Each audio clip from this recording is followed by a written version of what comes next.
Stadium, Game 6 of the 1978 World Series. The American League champions, the New York Yankees, versus the National League champions, the Los Angeles Dodgers. Brought to you by Light Beer, everything you always wanted in a beer and less.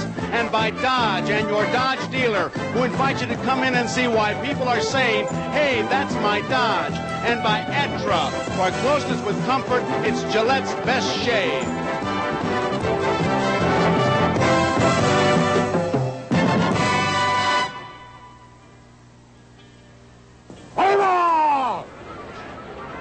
And play ball it is, and they're streaming in here. We're live from Dodger Stadium, Game 6. It'll be Catfish Hunter against Don Sutton. But the Dodger infield has been maligned here in Los Angeles and in New York. Tony Kubek, well, he's got some feelings about that, and I want to hear him, and I know you do too. Tony? Well, Joe, if you're a former infielder, you take articles like have been reading about the Dodger infield quite personally. Yes, they have been maligned, and I think unfairly. You do not win a National League's Western Division, a tough division, with a poor defense. You do not beat a solid team like the Philadelphia Phillies for the National League pennant with a lousy defense. They've been in the World Series for 2 consecutive years. You don't do that with a lousy defense. Sure, they have played sloppily at times, but not one of the games that was lost by the Dodgers in Yankee Stadium was due to their infield play. In Game 3, it very simply was Guidry's and a red-hot glove of Greg Nettles. In Game 4, the controversial play. Russell got the air, but it was a perfect throw that would have ended the inning on a double play as Munson scored. But Reggie Jackson's hip, intentional or not, was the thing that won that ball game for the Yankees. Game 5, it was very simple. Jim Beattie won it. Sure, the Dodgers played sloppily again, but also the Yankees had 18 hits and scored a lot of runs. The Dodger infielders may have made the pitchers throw to a few more hitters, but they didn't lose any ball games, and they've been very unfairly treated. Curt Gowdy, however, has more to say about some of the infield play in this World Series by the Dodgers. It all started in the first inning, a day Bill Russell would like to forget. There's an error charge to him.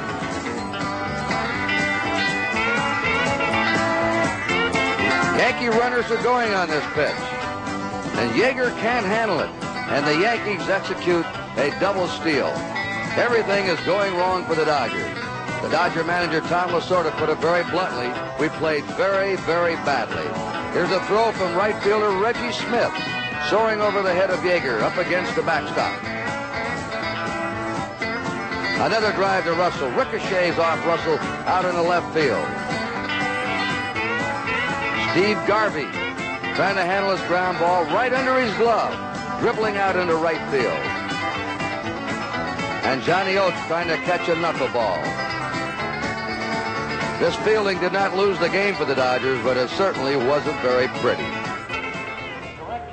Steve Garvey came into the 1978 World Series with a remarkable RBI streak. In the last 46 games leading to this series, he drove in 44 runs. But the Yankee pitchers have gone right after him, and he has been relatively silent. Curt Gowdy spoke to Steve Garvey just a short time before this ball game to get some of his observations. It's news when Steve Garvey doesn't knock a run in 5 games, especially, Steve, after that blistering month of September you've had. Has it been you or the Yankee pitching? Well, Kurt, I hate to make news this way, but it's been a combination of the Yankees throwing me in good locations. They mix the ball up well, and then when I have hit the ball, I've hit it either right at Nettles or right at Piniella or straightaway center. So, again, it's been a combination of their pitching and defense that's kept me from driving in runs. I've been getting a couple hits, but usually, again, Nettles has knocked down 2 plays that could have driven an RBI. So I don't feel very good about it, but I know that I'm going to continue to go up there and keep swinging and not, again, be cautious. What about Hunter tonight? Anything you're going to change against him that from the first time you batted against him? Well, nothing at all, Kurt. I think that, again, if you're just patient with Catfish, let him get the ball over the plate. He's going to make speeds on you, so you don't want to go out and try to attack him and get your weight forward. So I think the key, again, is letting the ball come to you and then hitting it where it's pitched. That's Steve Garvey. And right now, let's go back upstairs.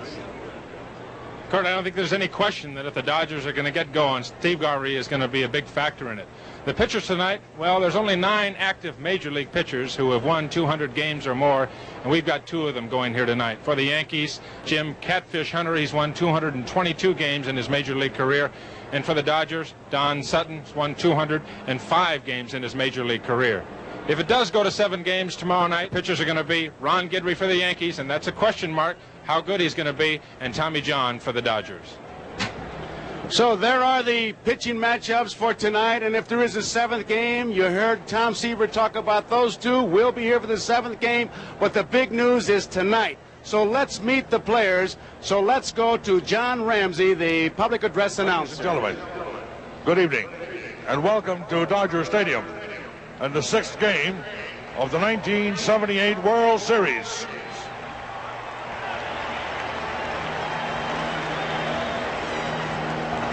Here are the world champion New York Yankees, non-starters, coaches, and trainers.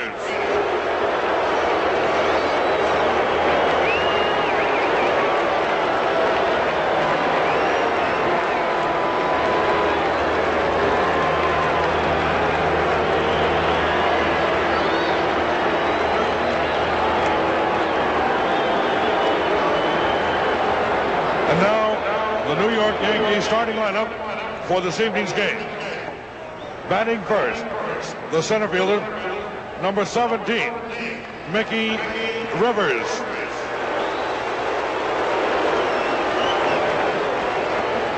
Batting second, the left fielder, number 6, Roy White. Batting third and catching, the Yankee team captain, number 15, Thurman Munson. Watch the reaction on the next fellow they introduce. Batting fourth, the designated hitter, number 44, Reggie Jackson.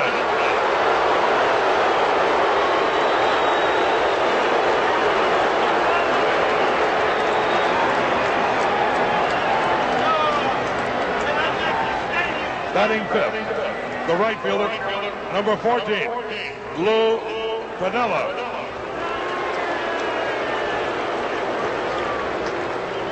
Batting sixth, the third baseman, number 9, Greg Nettles.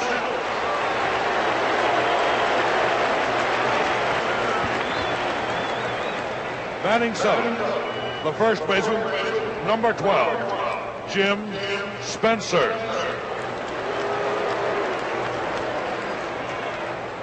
Batting eighth, the second baseman, number 25, Brian Doyle. Batting ninth, the shortstop, number 20, Bucky Dent.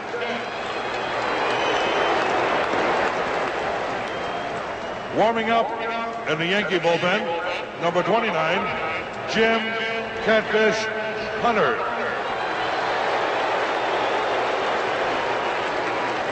And the manager for the Yankees, Bob Lemon.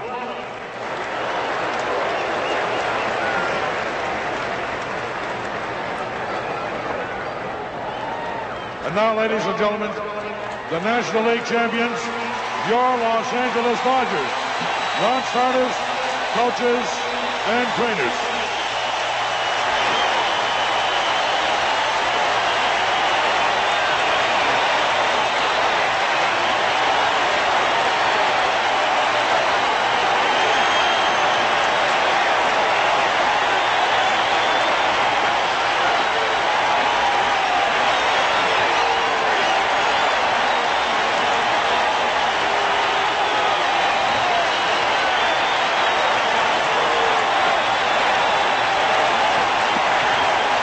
These Dodger fans telling their Dodgers, you're home and we love you. The Dodgers starting lineup for this evening. Batting first, the second baseman, number 15, the Dodger team captain, Davey Lopes. And there you see his wife, Lynn Lopes. Batting second, the shortstop, number 18, Bill Russell.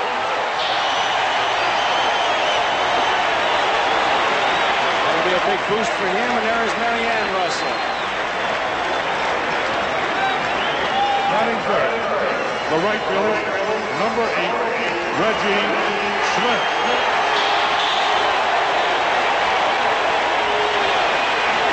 Reggie Smith and his wife, Ernie.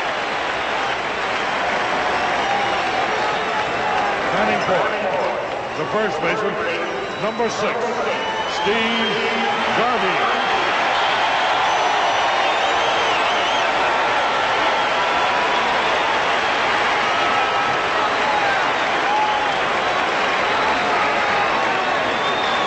Batting fifth, the third baseman, number 10, Ron Say.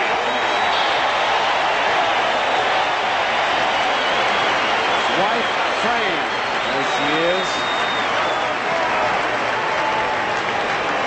Batting sixth, the left fielder, number 12, Dusty Baker.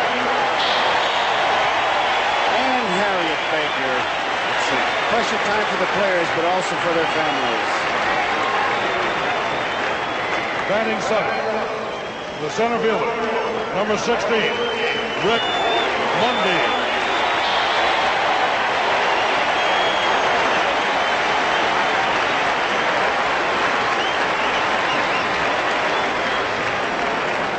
Batting eighth, the catcher, number 13, Joe Ferguson.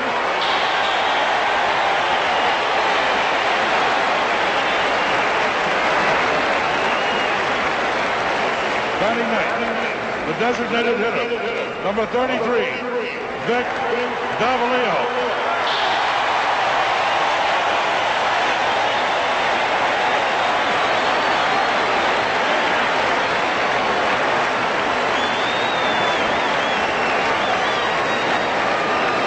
Warming up in the Dodger bullpen, the pitcher, number 20, Don Sutton.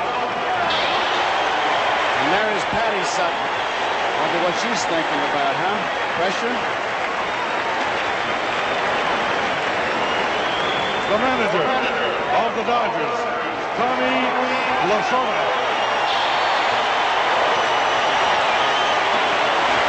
We're going to have a moment of silence in memory of the late Jim Gilliam, the Dodger coach who died a week ago Sunday. Many of you are aware of it, but for those of you who are not, the Dodgers have dedicated this series to Jim Gilliam. As you watch this game, you'll see the Dodgers wearing a number 19 on their sleeves. It's Gilliam's number. Ladies and gentlemen, would you all please rise for a moment of silence in memory of Dodger great Jim Gilliam, to whom this World Series is dedicated.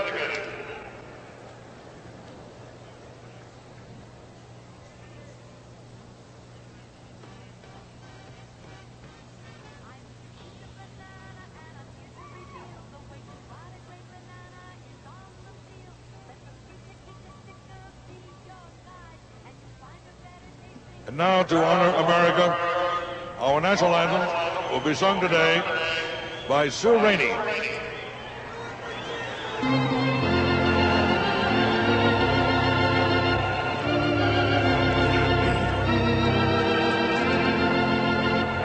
Oh, say, can you see by the dawn's early light what so proudly we hail at the twilight's last gleaming, whose broad stripes and bright stars through the perilous fight o'er the ramparts we watched were so gallant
bring you the 6th game of the World Series following the ceremonial first pitch right after this message.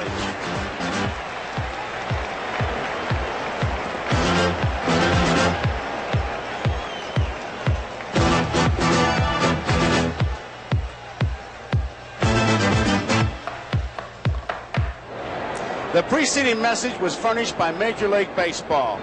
And now let's go back to John Ramsey. Ladies and gentlemen, calling your attention to the Dodger on-deck circle, where all-time Dodger great Duke Snider will throw out the first ball. Duke hit 11 home runs in World Series play, the most by any National League player. He is the only player in the history of the World Series to hit as many as 4 home runs in 2 World Series. Ladies and gentlemen, Duke Snider.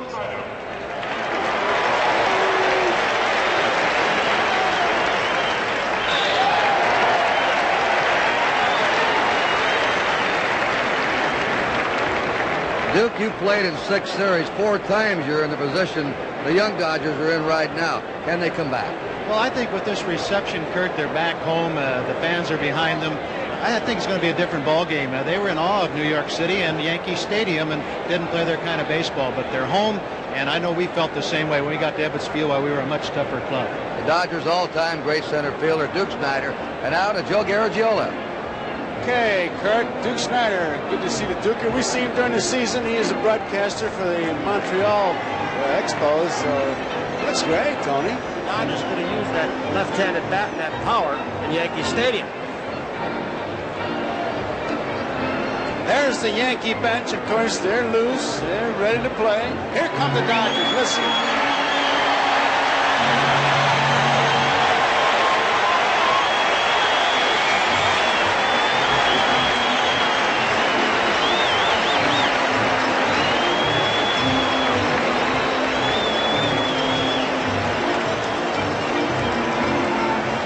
Here's the defense for the Dodgers. Back home for game 6. Steve Garvey at first base. Second base, it's Davey Lopes, who had the 2 good ball games here, games 1 and 2. There's the shortstop, Bill Russell, along with American League umpire Bill Haller. Ronnie Say, the Dodgers third baseman. Would you believe any infield would be happy to get back home to this infield, Tom? In left field, it's Dusty Baker. Center fielder, Rick Monday. Out in right field, Reggie Smith, whose bat shows some signs, and he better hurry, of coming around. There's a change, the catcher, Joe Ferguson. And the pitcher, Don Sutton. One of those deals where it might be the biggest ball game he's ever had to pitch, but he's been in this situation many times before. Sort of just wants to shake up the lineup, so he has taken Yeager out with Ferguson, maybe get a little more punch. That's exactly what he said, Tony. He's given up some defense to get some possible offense, and I think if you're keeping score with this, the tip-off is just look at the difference in where the designated hitters are batting. For the Yankees, Jackson is the DH, he's batting 4th, and Davalillo, the DH for the Dodgers, is batting 9th. That's got to tell you something if you never saw a game. Don Sutton will have to come up with a pretty well-pitched ball game, Tom. Well, there's no question about it, Joe, that the Dodgers need it now. That last game in New York did not leave a good taste in their mouth, that's for sure. And coming home to this ballpark, in front of their fans, comfortable, feel like they're playing in their own front yard, is going to be a big boost to them. But I think psychologically, they've got to get through the first couple innings. The first ground ball, they've got to field it cleanly. They've got to throw right, get them off on the right foot. Here we go. Mickey Rivers, who usually swings at the first pitch, is waiting. He misses it. Strike 1. Rivers hitting .429, 14 times at bat, 6 base hits. He's stolen 1 base. Say has moved in close at third. That's going to be out of play, and it's 2 quick strikes on Mickey Rivers. Mickey Rivers, who has 6 base hits. They came in 2 ball games.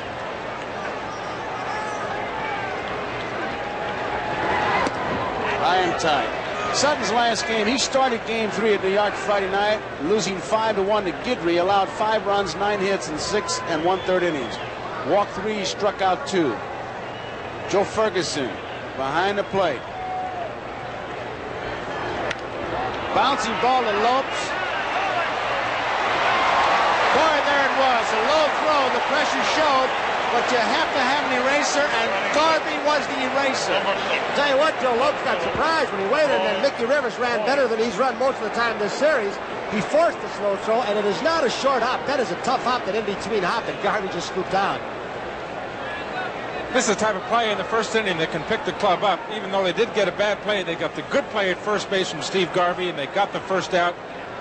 First step out of the cradle. They should be in good shape. Well, there goes a base hit. Dusty Baker cuts it off. Looked like a 2-base hit when it started. So the Yankees have a base runner, Roy White. White hitting .350. Now he's 8 for 21. It brings up Munson, who has 7 base hits, 20 times at bat. That's a .350 average. Now let's see if Bob Lemon goes right off the bat with a pretty good base steal on first base for Roy White. A good contact man up at the plate. A control pitcher, pretty much. He may start the runner and go hit and run. Ferguson has a good arm. There you see Lemon. Not as strong as Yeager's, but certainly, I would say, better than average. Maybe a little bit slow on his release, but he's got a good arm. Munson, who can hit the ball to the right side. They play him just straight away. He uses the whole ballpark, maybe even some of the parking lot.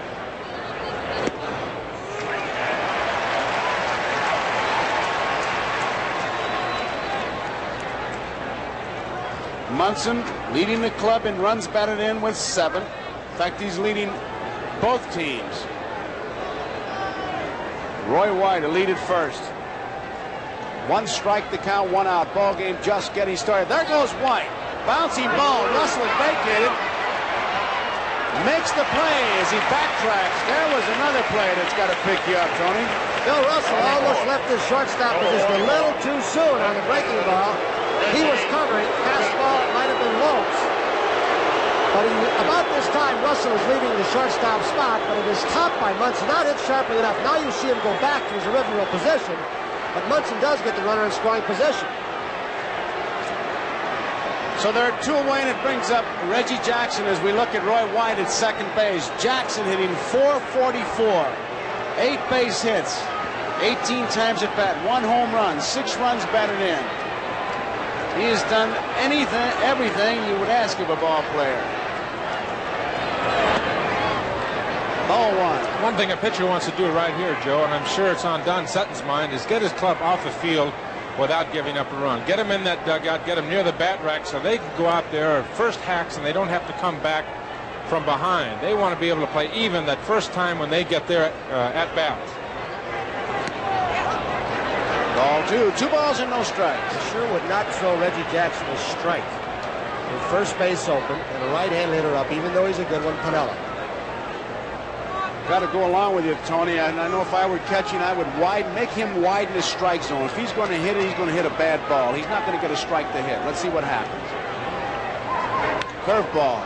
It's popped up, but it's out of play. And that was a good curveball. That kind of, as a kid, you called it drop. It was an overhand curveball, just rolled right down. Good pitch. 2 balls, 1 strike. It's a good indication of what the Yankees can look for off Don Sutton, too. The count was 2 balls and no strikes. That's a hitter situation. He's ahead of the pitcher, and many times in that situation, the hitter will look for a fastball. They'll look for that hard stuff. Don Sutton was way behind. 2-0, came with a curveball. A good pitcher can control something besides a fastball behind that hitter. Did he go around? Yes, he did. 2 balls and 2 strikes with 2 outs. Roy White's on at second base. Munson goes after, Jackson goes after a bad pitch, and you can really see it go down. Immediately when that ball left Sutton's hand, he went to the back of his belt. Maybe we'll see it. They're checking it right now. It's a real sinker, I'll tell you that. He's going to pick up down. He's going to go out of our picture right after that motion. He went to his back. I don't know what for. Maybe nothing at all. Tony, they were checking it as you were describing that, and they threw the ball out. So there may have been a scuff mark. 2 2 balls, 2 strikes, 2 outs. Jackson, one of the 5 players who have hit safely in every game. Bouncing ball to Russell, big high. Inning is over. Yankees go down in the top half of the first, and coming to the bottom half of the first inning, it's Yankees nothing, Dodgers coming to bat.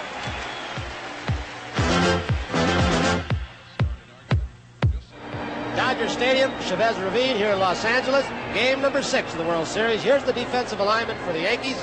Jim Spencer's at first base. It's Brian Doyle once again at second. Doyle and Staley have done a good job out there defensively. Bucky Dent's the shortstop. At third base, Greg Nettles. In left field, Roy White. Center fielder, talking to some fans, Mickey Rivers. In right field, he's been steady, Lou Piniella.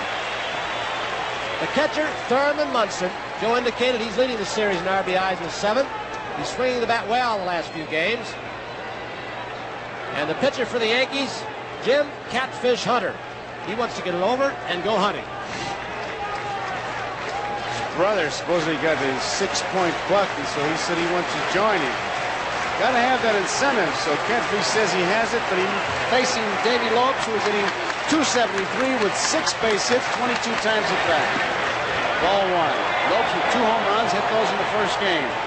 Catfish doesn't waste any time. He gets the ball and throws it. Outside. Catfish started game number 2 at Los Angeles last Wednesday, losing 4-3 to Hooten, allowing 4 runs, 7 hits in 6 innings. Deep to left field. Going back is Roy White. There it is. It is a 1-0 ball game.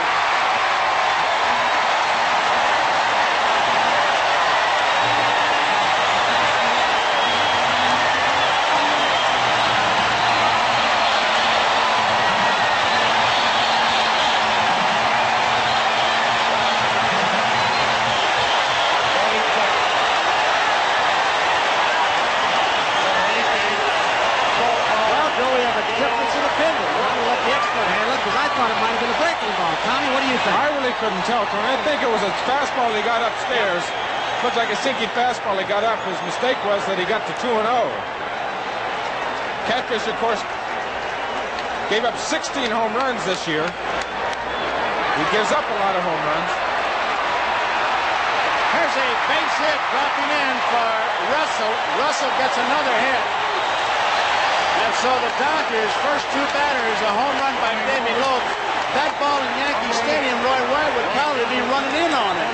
And here, it's a home run. And that's what they were talking about, getting home, getting to the friendly ballpark. What has happened so far in this World Series shows how much the word momentum means. Nothing. The Yankees come in with it, and look what happens. The Dodgers turn it around.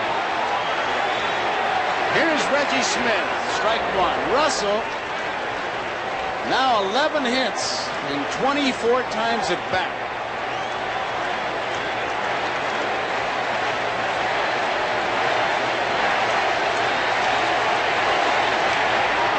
Popped up behind the plate. Munson coming back and doesn't have room. Smith hitting .238, 21 times at bat, 5 base hits, 1 home run. There are 5 players. Here's Roy White. Went back as far as he could with a hand on the fence to gauge where he was going and get a little left. Almost hits a left field cameraman or left center field cameraman on top of the noggin. It hit him in the arm. Looked like a glancing blow there. Through hail, through rain, through snow, our NBC cameras will be there, through baseballs. Reggie Smith is out on strikes. Steve Garvey, and he's got a hit for these Dodgers to win. Garvey has 5 base hits and 20 times at bat. But the big thing is no home runs, no runs batted in. And this is a fellow who drove in 113 runs during the season, 3rd in the league. 1 man out. On at first base, Bill Russell. Dodgers lead 1-0. The home run by Lopes. That's high. And it's ball 1. Tom, I've heard you talk many times and throughout this World Series, and I know you went by the same thing pitching because you've told us that there's one man in each lineup you'd like to pitch around if you could. The Yankees have not pitched around him. The pitchers have gone right after him. They've walked him just one time. They've made excellent pitches against him now. They've been really aggressive against him, Tony. You're exactly right.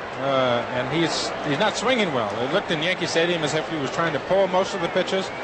And when Steve Garvey does that, he's not a very effective hitter. He's an effective hitter when he uses the right center field alley, the left center field alley, and pulls the high breaking ball and the mistakes that a pitcher will make. There goes the runner. Here's a throw by Munson. They got him. I don't know how he threw that ball. It was shades of Eldon Ocker. It's a submariner. He really submarine. Now watch the release. This is something to marvel at. It's not something you really want to practice. He does everything wrong except get the man. Loses his balance, throws it underhand, gets the ball there in time, and that's all that counts. They don't pay you for looking good. Well, you can throw it as hard as you want, but if you wind up to throw it, it still does not get there very quickly. He did not throw it very hard, but he got rid of it quickly and accurately, and it got there as quick as a hard thrower. It's amazing how he threw that ball submarine like Eldon Ocker used to do it. You remember a submariner? Eldon Ocker? Here's the pitch. You don't remember him? I missed him. Used to be with the St. Louis Browns. We used to watch him as kids. Here's the pitch to Garvey. It's a bouncy ball, pull foul. Now you can see on that pitch, Joe, that's a slider down and away with a count 2-2, and Steve's going out and trying to pull that ball. And that's just not the way that Steve Garvey normally hits. That's not the Garvey that ends up getting 200 hits in a season. He just doesn't normally hit that way. Are you saying he's pressing? I don't know if he's pressing or exactly if he's uncomfortable. I really don't know what's wrong with him, but he certainly does not look like the Steve Garvey that we normally see in the National League. He looks like he's feeling for the ball, like he's not sure of himself. They haven't given him very many strikes. That last pitch was up and in out of the strike zone. The one before was down and away. That's a bad pitch, isn't it? Looked like it was outside, and he's out on strikes. That ends the inning. But on a home run by Lopes at the end of one inning, Yankees nothing, Dodgers 1.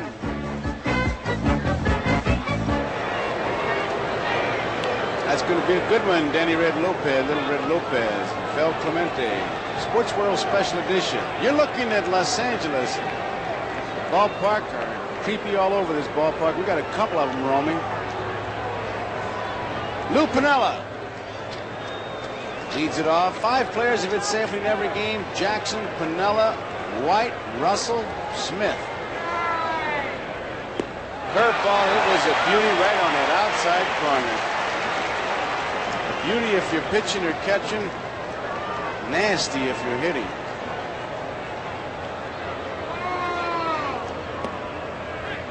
One ball and 1 strike to count on Piniella. Piniella, 6 base hits, 21 times at bat, hitting .286. Big base hit off Welsh to win the game. Throws his bat, backhanded by Say, long throw. They got him. Piniella doesn't believe it. He's still standing in first base with his hands on his hips.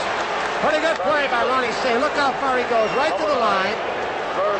Does not panic. It's a long, fairly accurate throw. Good stretch. It was just a bang-bang play. A bang-bang call for Ed Vargo. He got him by a half a step. There you see it. Ron Say. They are upset, the Dodger defense, I'll tell you that. From all, well, we talked about it earlier, they've taken some cheap shots. Now Ed Vargo is not going to take anything from somebody in that bench. He'll go in and clean him out. Piniella. He is really upset. It's a good call, Joe. He had it, Tony. Ed Vargo, he's looking right in there. Piniella, he's going to have to cool it. Reggie Jackson trying to cool him down.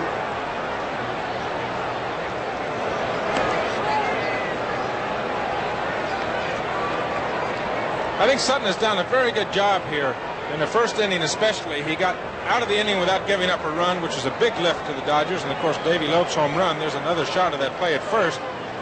And one thing already, we've got 4 outs by the Dodgers, all of them in the infield.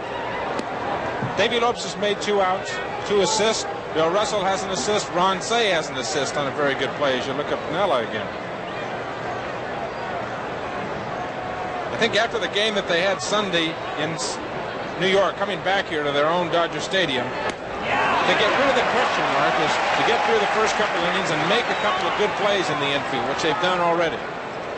Nettles with a count of 1 ball, 1 strike, 1 out. As we look at Jim Spencer in the on-deck circle, Nettles is hitting 143. He has 3 base hits, 21 times at bat. 1 ball and 2 strikes to count, 1 out, nobody on. Dodgers are leading 1-0. We're in the second.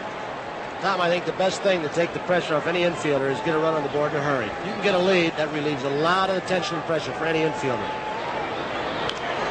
Pulled foul. Look, I think it's a funny thing about pressure, too, in the World Series. It's the outside activity that really keeps building it up.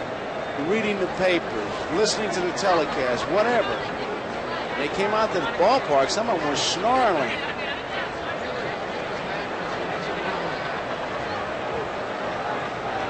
One ball, 2 strikes, 1 out. Nettles. There's a base hit in the right center field. Reggie Smith coming over. So is Monday. It's Monday who cuts it off. So Nettles has a base hit with 1 out. It brings up Spencer, the first baseman.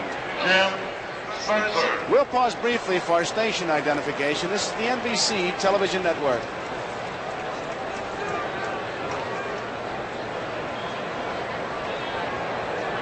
Joe Garagiola with Tony Kubek, Kurt Gowdy, and Tom Seaver here at Dodger Stadium. Game 6, 1-0. Dodgers lead. A home run by Davey Lopes, the leadoff man for the Dodgers, in the bottom of the first. We are in the second inning with 1 out and 1 on. Spencer, who has replaced Chambliss in the lineup, is hitting at .222. He has 2 home runs, 2 hits, 9 times at bat, no home runs. 2 for 9.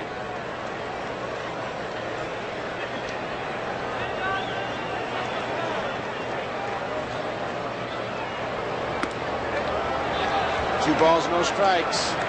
Get behind these powerful hitters. Spencer likes to pull the ball.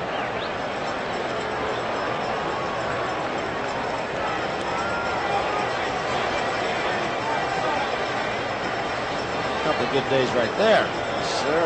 Wow. 8 RBIs. That's a lot.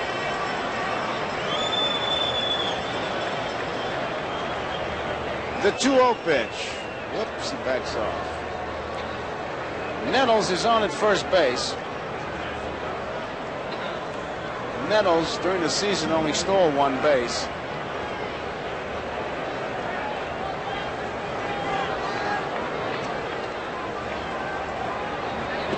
Outside, 3 balls, no strikes. Spencer takes a look at the third base coach. He wants to hit the triple 3-0. Sutton twice now has gone 2-0 on the Jackson. He threw a breaking ball to Spencer. 2-0. He just turned the ball over. Looked like a little screwball, Tom. There's a strike. There's a fastball, and he definitely is going with his breaking ball, Tony. Going to breaking ball a lot. Greg Nettles' hit was on the curveball. A lot of curveballs to Jackson. Watch the runner. 1 man out. Spencer draws the walk. That's the first walk given up by Don Sutton. And it brings up Doyle, Brian Doyle. There's Lasorda. Doyle, 4 for 12, 333. As you watch Sutton pitch, you may see him rub down above the belt, rub down below the belt. What he's doing is either adding or subtracting to the signal already given to him by his catcher. And you have that worked out. Strike 1, breaking ball. Nettles is at second, Spencer is at first. 1 man out.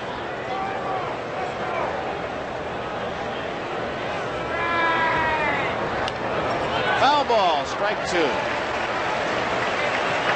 home run by Davey Lopes, giving the Dodgers a 1-0 lead. Yankee base runners, Nettles at second. Spencer's at first, Brian Doyle a hitter. One day against the Dodgers, and here he gets a hanging curveball. Hits it all the way out the left field alley. Dusty Baker ran it down. You wouldn't expect a little guy like that to be able to hit the ball over your head, but it was a real bad pitch that Sutton threw, a high curveball. Drives in a run, got men at second and third, still in scoring position. There's Jim Spencer going around third, and third base coach Dick Hauser holding him up, getting him back to third. Well, you saw a lot of great action there. You saw John Kibler, the umpire, set himself. He's at third base. This is Bucky Dent. It's a strike. You know what they wanted from Stanley and, of course, Doyle, who've been alternating and platooning at second base, is steady defense. Make the double play, make the plays. They've gotten Doyle's gotten 5 base hits. That's a plus.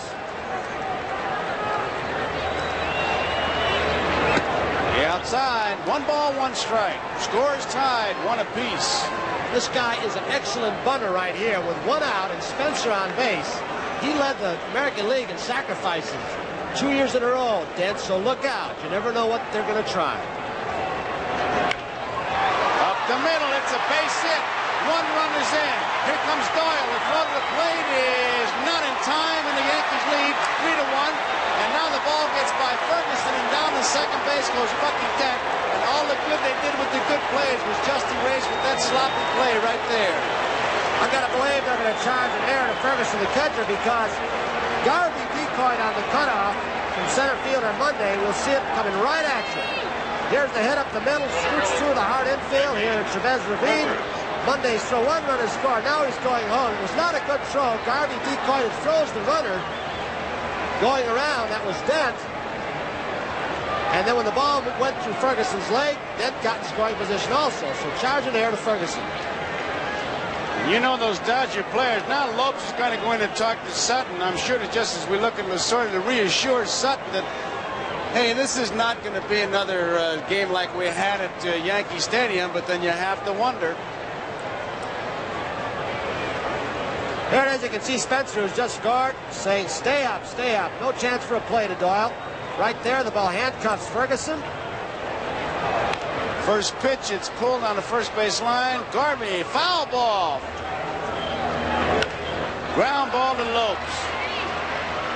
In time. Rivers is out. Bucky Dent moves on over to third. Roy White. Roy White is the batter. White single to left his first time up.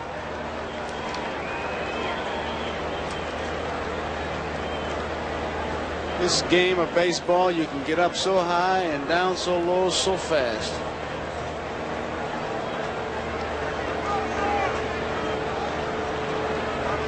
Dent's at third. 2 outs. Roy White. Ball 1. That's one of the problems about this game psychologically, Joe, is that if you get too high, when you do come down, you can really come down with a thud and never get yourself back up again. Many ball players just try to stay on an even keel and just ride through and never really get too high or too low. You're playing 162 games during a regular season. That's really the only way that you can approach it. It's the only way to approach it, but it's such a difficult road, Tom. It's terrible. I mean, it's an impossible road to do, but that's what you try to do. Emotionally, that's what you try to do. It's impossible, but you do the best you can. Yankees have traveled that impossible road almost the entire season, the second half anyway. Here's the 1-1 pitch to White. It is a strike. 1 ball and 2 strikes with 2 outs. They'll be talking on that Dodger bench about the base hit that Doyle got. That's the big base hit. And once again, the base on balls has come home to haunt the Dodgers. All started with a hit by Nettles, a walk to Spencer, a double to Doyle, a single by Dent there, and it's 3-1. Yankees. Left field, Dusty Baker should make the play. He does. So White flies to Baker. That ends the inning. We go into the bottom half of the second inning. New York Yankees 3, Los Angeles Dodgers 1. A view from Dodger Stadium. I don't know where our camera is. He's way out there. We're live. Our NBC cameras getting all over this place. I'm telling you. High atop a hill in center field. Tony, we talk about the moods of these 2 different ball clubs. You would think that the Dodgers would have to go and really stick a lot of splinters in that Yankee bat rack. I mean, overpower them. And well, Sutton hasn't really pitched a good game. He hasn't gotten a win since September 15th. He's been struggling. He's on the verge of a great pitcher. He's been a great pitcher for the Dodgers for many years. But I've got to believe he's going to get a hard throw in there, as you said, Joe. Maybe it's a Welch for 2 innings to just shut the Yankees off right now. I don't think he'll come back with some runs. But that's Tommy's decision. Here is Ron Say. I tell you, you can't head these Yankees off at the pass. You're going to have to get them before they leave the fort. Not when they got one game to wrap it all up. It's today. 3-1. Yankees lead. Curveball misses. Ron Say hitting .294. 5 base hits, 17 times at bat. He has 1 home run. That was a big 3-run homer. Hit it off Catfish. Outside. Boy, a lot of bugs flying around the cat. You can see them on your screen.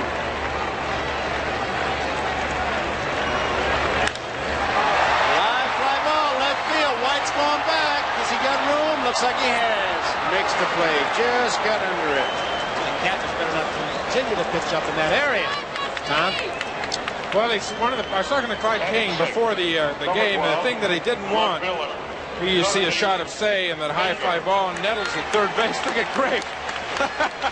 Relax, will you? Cheer down, Greg. That's my old buddy Greg. Roy White in left field. He must be about 6, 8, 10 feet from the wall. One thing that Clyde King wanted to see Catfish do was to establish his slider down and away, keep the ball down in the strike zone. Catfish got the American League record for most home runs allowed lifetime of 359, and that is one of his problems, the home run ball. It's fouled out of play. 1 ball, 1 strike.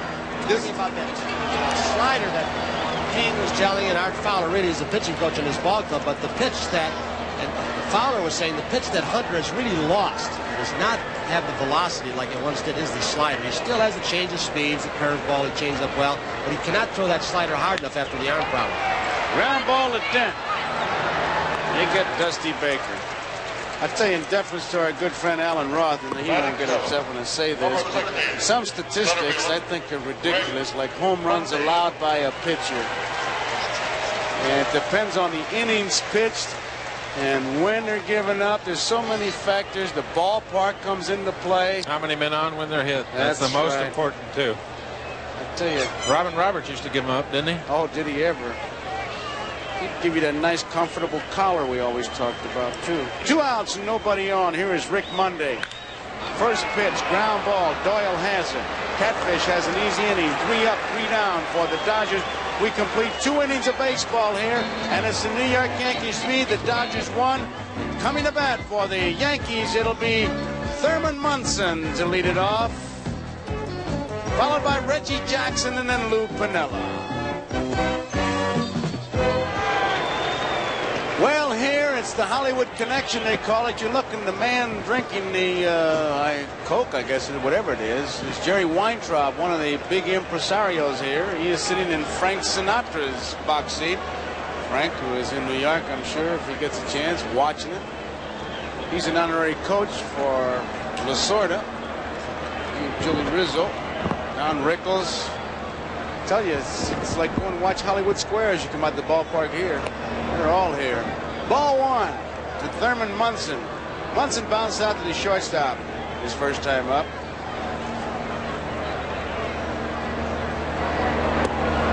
It's a strike right on the outside corner. I'm like Munson. I didn't believe that call, but it is. I hesitated. I thought it was outside. Here's the 1-1 pitch. Curveball.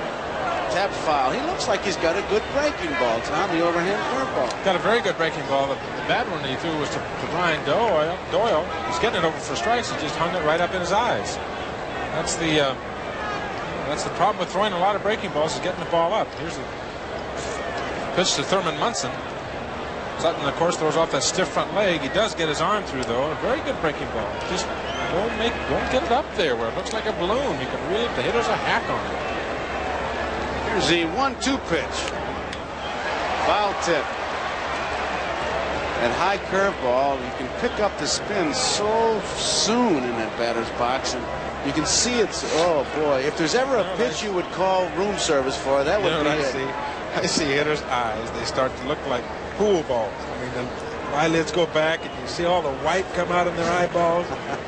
It's like a Christmas card, they said. You say, thank you very much. Here's the 1-2 pitch. It's fouled out of play. I tell you, I've been behind the plate, and you've heard catchers do it too, that before the guy even hits the ball, you go, no, no, and then hit it.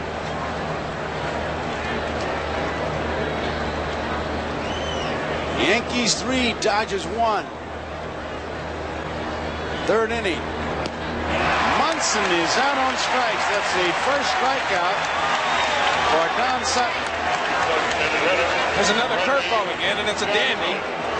Sutton gets right on top of the ball, really pulls it down. His right arm gets all the way through. See how his right arm goes all the way through? Right down, just below the knees. Pretty good pitch. Can't hit that. With this camera action, here you see Munson reacting to it. I'm sure he's asking the umpire if that ball was a strike. He just wants to hear what he said. He's not arguing at all. Sutton really curls his hand around that ball, Tom. Really gets his hand on top of it. Gets all the four seams working in his favor. Tries to get that curveball to dig right down. He wants it to go straight down. That was a fastball to Jackson. It missed. Ball 1. You're watching from this shot as he curls his hand around, and when he does that, you know it's a curveball. There it was. I still think the thing that Sutton's going to have to do if he's going to come back in this ball game is the Yankees are such good hitters. He's going to have to start getting some hitters out with his fastball, or they're going to lay for that curveball. Reggie Jackson just swung at what looked like a slider.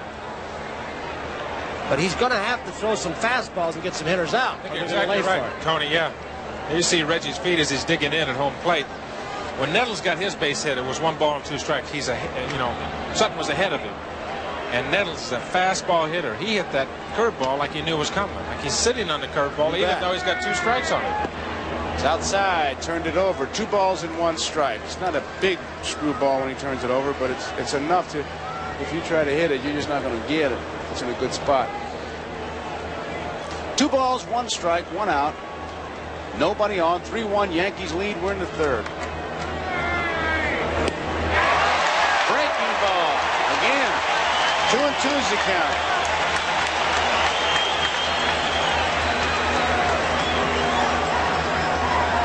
He's throwing a lot of curveballs tonight. There's another one going straight down. It's not an easy pitch to hit. It's easy if you get it up in the strike zone. Keep it down. It's tough.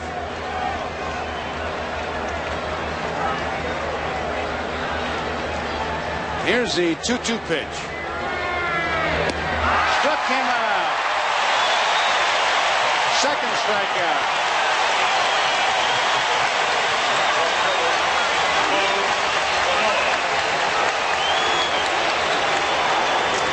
It brings up Lou Piniella. Piniella bounced out his first time up. Dodger fans whooping it up. They want to see baseball tomorrow. And if there is a Game 7, we'll be right here. And we'll be looking for you. 2 outs, nobody on.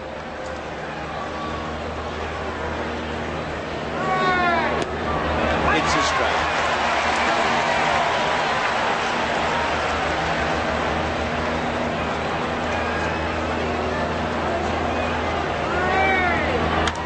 That's out of play. Strike 2. Dodgers jumped out to a 1-0 lead as Davey Lopes opened the bottom half of the first with a home run. But the Yankees in the second, a single by Nettles, a walk to Spencer, a double by Doyle over the left fielder Baker's head, a single by Dent, and that's how we stand. The Yankees 3 runs, 4 hits and no errors. Dodgers 1 run, 2 hits and 1 error. Sutton against Hunter. Didn't mean to swing, an easy ground ball to Garvey. He'll take it himself. Easy inning for Sutton. 3 up, 3 down. Now we go to the bottom half of the 3rd inning. It's New York 3, Los Angeles 1. And due up for the Dodgers, it'll be Joe Ferguson, Vic Davalillo, the designated hitter, and Davey Lopes. Joe Ferguson, a big guy, 6'2", 215 pounds, 32 years old. He began his career in the Dodger organization in 1968, then went to St. Louis and Houston, and back to Los Angeles early this year. It's a strike.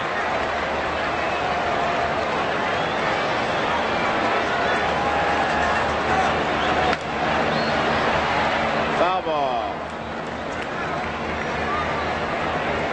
You know, Joe, earlier Tony was talking about catfishing his sore arm, and he's had some shoulder trouble. The reason being that he pitches across his body his left blade comes down, and he actually places it on the other side of his foot, on the other side of his right foot, and causes him to throw across his body. A lot of strain on your shoulder.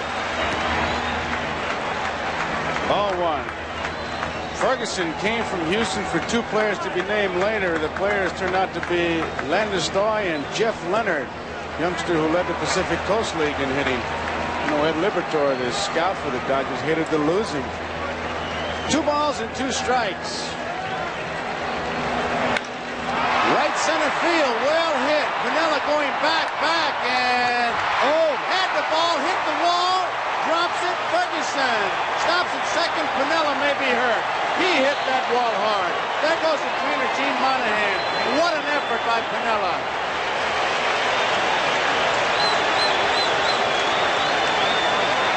Piniella extended himself as far as he could go after an excellent jump. He tried to backhand the ball in the glove, and that it popped out before he hit the wall, actually. It's something we did not see initially, but he ran headlong right into the wall in right center field.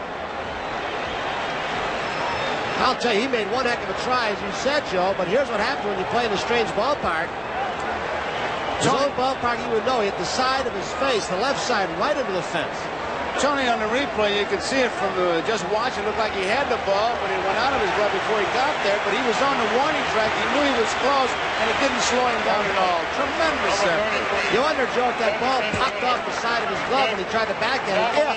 When he hit that warning track, he might have taken his eye off. We couldn't see it. He'd have to look right directly in his eyes. And by doing that, by looking for the wall, he lost sight of the ball for a split second. Well, our director, Harry Coyle, who will end up probably in a wax museum somewhere for his great coverage. He'll be coming to see the guy who gets these shots with our great camera crew. So, Harry, once again, great replays.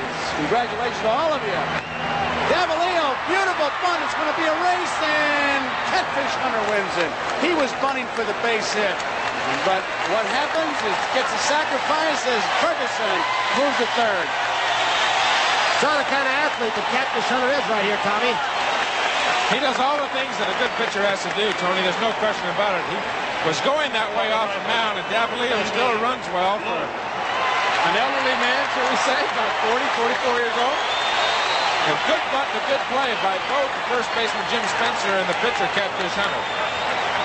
Here is Davey Lopes, who hit a home run in that first inning to give the Dodgers a 1-0 lead, erased by the Yankees 3 runs in the second. Ferguson is on at third base, 1 man out. And here's the pitch. It's popped up foul. Tom, you talked about Davalillo, the elderly man. The current press guide lists his birthday as July 31st, 1939, which would make him 39 years old. But older reference books list his birthday as 1936, which would make him 42. So like Satchel Paige, he's older than 9 but under 70. Dennis playing in at third base in case Davey tries to drop a bunt down.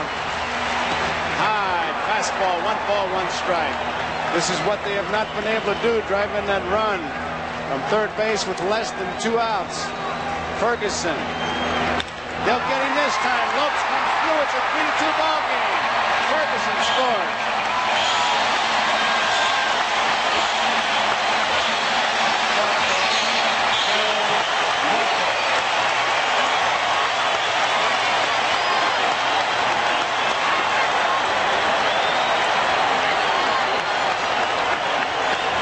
Was Lopes who keyed the first victory for this Dodger ball club? Game 1 here in the 1978 World Series. You started off again right back here at home in Chavez Ravine with the second RBI of the game.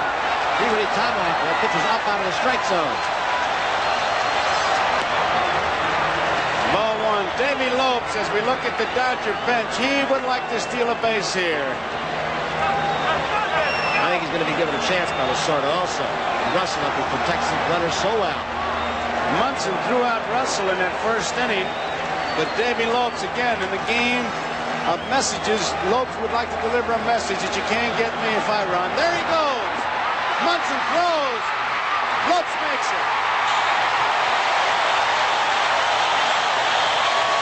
Bucky Dent, the shortstop backing up the plays, reaction. You can see Doyle right now arguing that he might have been out. It was very close. Bill Haller's the man down there. Munson got rid of the ball in a hurry. It was awfully close. Bang, bang, but Lopes' foot. Lopes' foot got in there just in time, Joe. Davey Lopes. Munson made a fantastic throw once again. And Davey Lopes, as we look at 3 replays, again, Harry giving us a great shot. Here comes number 4. Watch Lopes. He's going straight for the bag. Nothing fancy. His foot was on the bag, and the tag by Doyle was slapped right on the back of his heel. Each replay told us something. The first one told us it was a straight steal. He never did look at the hitter. There's a pitch outside. 2 balls and 1 strike. Davey put his head down and headed for second base. They're going to try to take this game away from the Yankees any way they can, and Lopes is the leader. Got a good lead off second, Joe. They better watch him.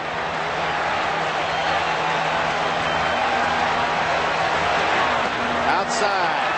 Brian Doyle is jockeying back and forth. There's 1 out. Even if you don't pick him off, they'd like to cut his lead down so the outfielders may have a play at the plate. 3-2. Yankees are leading. 1 man out. Russell walks.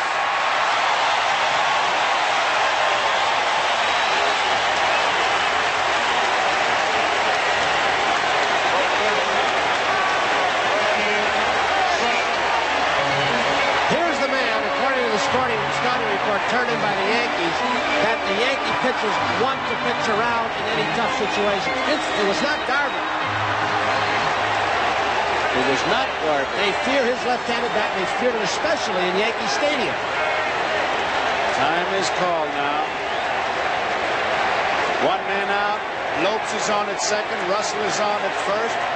We're in the bottom of the 3rd.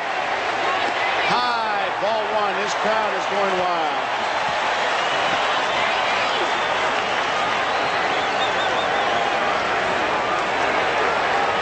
They're deep for Reggie Smith.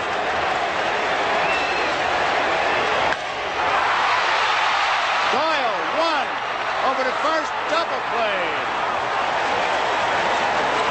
So the Yankees get a big double play, and Doyle makes a good play on his ball, Tony. It was 1 super double play on both ends. Doyle, and now look at Dent.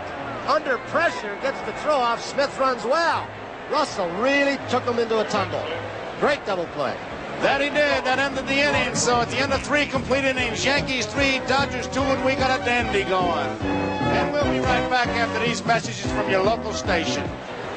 Here you get another look at the double play that ended the Dodgers' 3rd inning. If that ball goes through, the Dodgers end up with runners on 1st and 3rd, and Steve Garvey, that's the pitcher's best friend right there, especially against a tough hitter like Reggie Smith.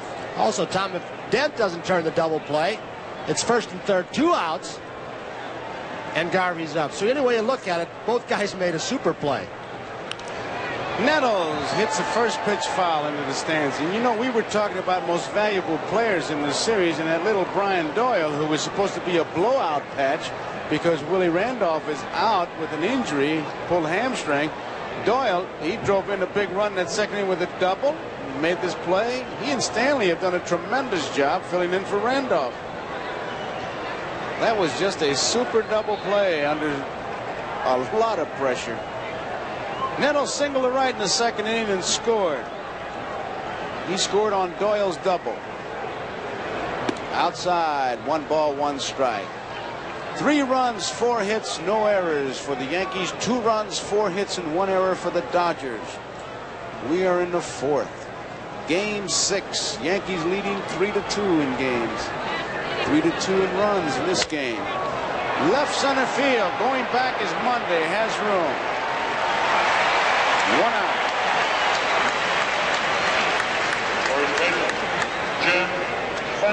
Brings up Jim Spencer. Spencer walked and scored in the second inning. He scored on a base hit by Bucky Dent.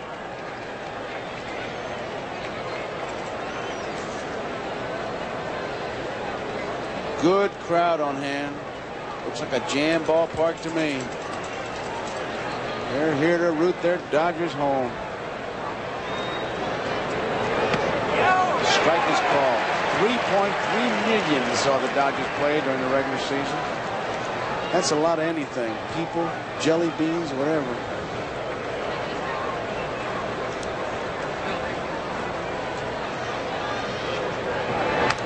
Fouls it back. 2 strikes.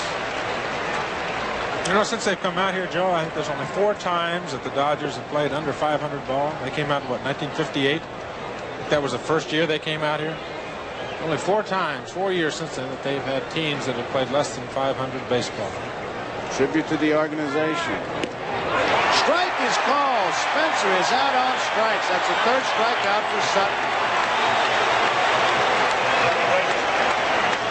You heard Tony talk about it before, that Sutton is going to have to try to get some people out with his fastball. But he did it right here. He set up that pitch with some good breaking balls before. I think Spencer was looking for the pitch out over the plate. A good fastball right on that inside corner. And here's Brian Doyle. Doyle doubled in the 2nd inning. A big base hit for the Yankees. Takes it outside, ball 1. Does it look to you guys that Baker's moved back a little bit? It looks the same to me. I think he's moved back a couple steps. Right off the glove of Sutton. Doyle's heading for first, and he'll make it another base hit for him. He's 2 for 2 tonight. I tell you. He hit that ball right back up the middle, hit it hard. One of the things, if you're a pitcher, that you have to be aware of is that shot that comes right back at you. You'll see it right here. Boom. That glove's on your hand for a little protection as well as trying to get somebody out. Sutton thought he might have had that ball at first. Looked like he had a shot at it. There's Doyle. Bucky Dent loops one into center field. It's going to drop. Doyle stops at 2nd base. So once again, the 8th and 9th place hitters are on base with base hits. Russell has no chance. The last 3 hitters have been on base 5 times so far in this ball game. So Doyle is on at 2nd. Dent is on at 1st. We have 2 men out. Yankees leading by a run. 3-2 is the score. We're in the 4th, and now it's Mickey Rivers, who has bounced out twice to the 2nd baseman as we look at Patty Sutton.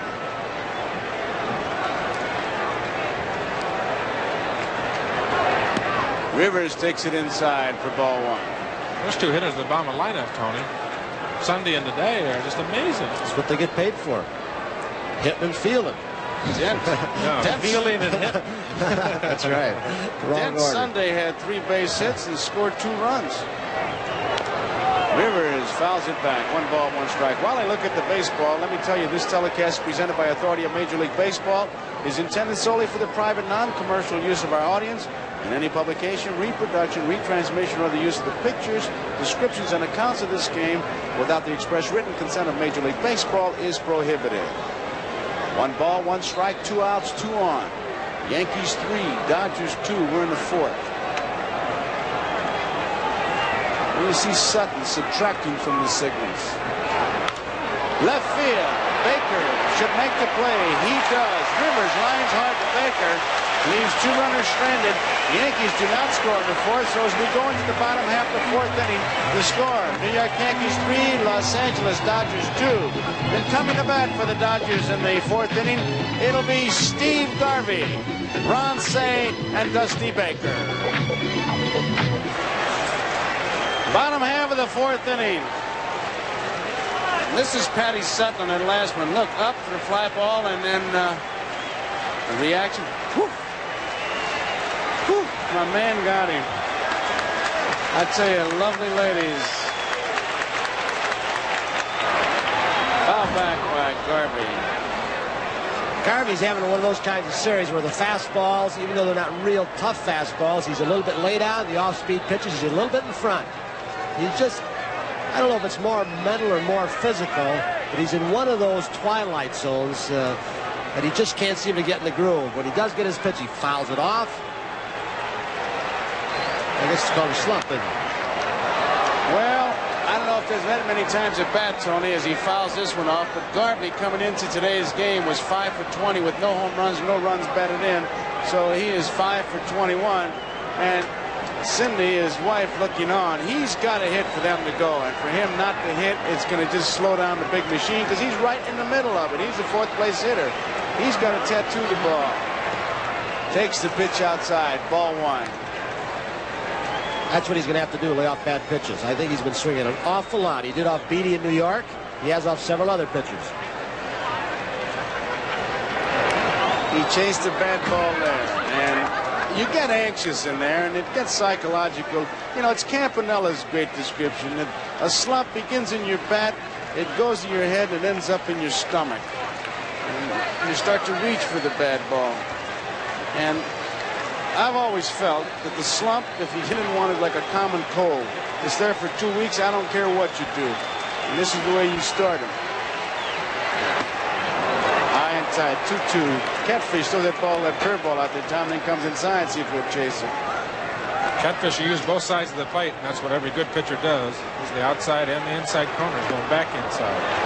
He very rarely gives you the middle. 3 balls, 2 strikes now on Garvey, who leads it off. He gets good direction from that guy behind the plate, too, in Thurman Munson. 3-2 pitch here. Fouled out of play. Garvey seemed to have a good cut at that one. Fastball a little bit late again. A little bit behind it. You know, Tony, you talk about hitters being uncomfortable.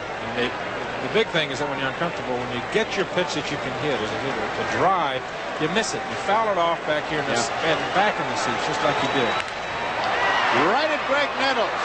Hit the ball hard, but Garvey is out. Ran hard, but Nettles has shown he can play. You can see the sigh of relief on Nettles' part right there. That came very close to going right through his leg because the ball got out of him in a hurry on this fast infield. He just got the tailgate down in time. He really battles it. That tough one again, almost right at him. You can see he caught it right in the tip of his glove in the webbing. Even a great fielder like Nettles sighed in relief after he did catch that hard shot. Brings up Ron Say, who flied deep to left his first time up. Makes it high. Ball 1. 1 out, nobody on. 3-2. Yankees lead the Dodgers. You could see Thurman on that one. First he put his hand down low, and then he put his hand up high. He's sending 2 messages out to Catfish. The hand down low, Thurman is saying, I want the pitch down in the strike zone. And when he puts his hand up over his head like this, he says, make sure you get your arm up on top of your shoulder. Get up. Release the ball on top of the ball. High pop fly. Bucky Dent drifts into short left field. Should make the play. He does. 2 outs. Catfish Hunter has become one of the highest paid players in all of baseball by doing just what he did. Making a lot of hitters have good swings, just miss, throw their bat, and they say, nuts, I'll get him next time. The next time he might do the same thing to you. Munson's going out to talk to Catfish Hunter, and Munson knows his pitchers so well. At one game this season, Catfish was telling me that his arm didn't feel exactly right. He threw the ball. Munson went out there and said, you're not throwing the ball, and if you're not throwing it, you're going to get out of here. And he had like a 7-run lead, and they took him out before he could get complete a victory out of it. He knows his pitchers. Hot smash. Look at Bucky Dent. What a play. Got him. Fantastic play by Bucky Dent. I don't believe it, Tony. Well, you're going to see a replay of it, and you still might not believe it. Dent goes 4 or 5 steps to his left, extends himself all the way as far as he could, somehow regains his balance. Only position in the infield, you've got to make a lot of off-balance throw, and that's shortstop. And he did. Fantastic play by Bucky Dent. Ends the inning at the end of 4 complete innings. Yankees 3, Dodgers 2. The preceding message was furnished by Major League Baseball.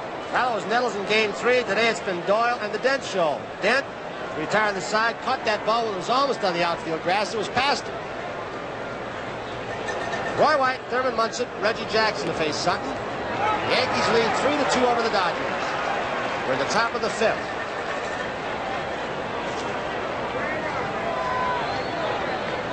We can see how Roy White has gotten on base, been in the middle of a lot of these Yankee rallies, leading the World Series in runs scored with 8. 1 strike to White. He is single. He is fly to left.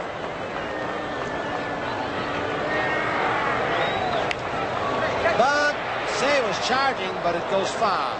2 strikes. I love that camera angle we just had a moment ago because Roy White, really his eyes are darting all over the place. He's checking his hands. He looks at his knuckles. He looks at his feet. Here's a replay of it as he shortens up to try to beat out the base hit. He's also looking at the third baseman. And then when he sets his eyes on that pitcher, he just doesn't move. But he is a very active batter, although he doesn't look it. Ron Say at third with 2 strikes. He's moved back. White grew up on a team of kids where they used to imitate the Musials, the Williams, and most of them were switch hitters, just horsing around. And look what it's done for him. Check swing, did he go far enough? Appeal play to the third base umpire, John Kibler. Kibler said, yes, you did, Roy White. So White's out on strikes, 1 down. Home plate umpire Joe Brinkman looked at third base for the appeal, and here's what he got. Here's the help he got from Kibler. 1 out. We bring up Munson. Grounded out and struck out. It's another good curveball, Tony, by Don Sutton. He's using it a lot tonight.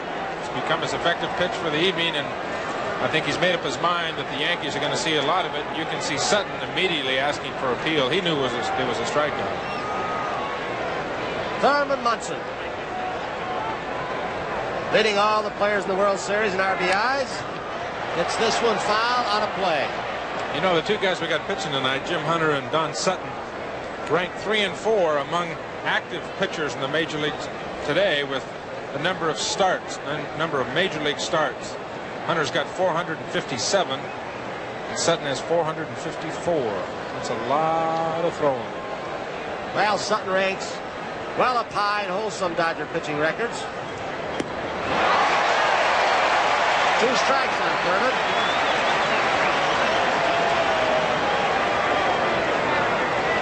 Sutton was the starter in Game 2 at Los Angeles last Wednesday. He lost 4-3. Let me check that.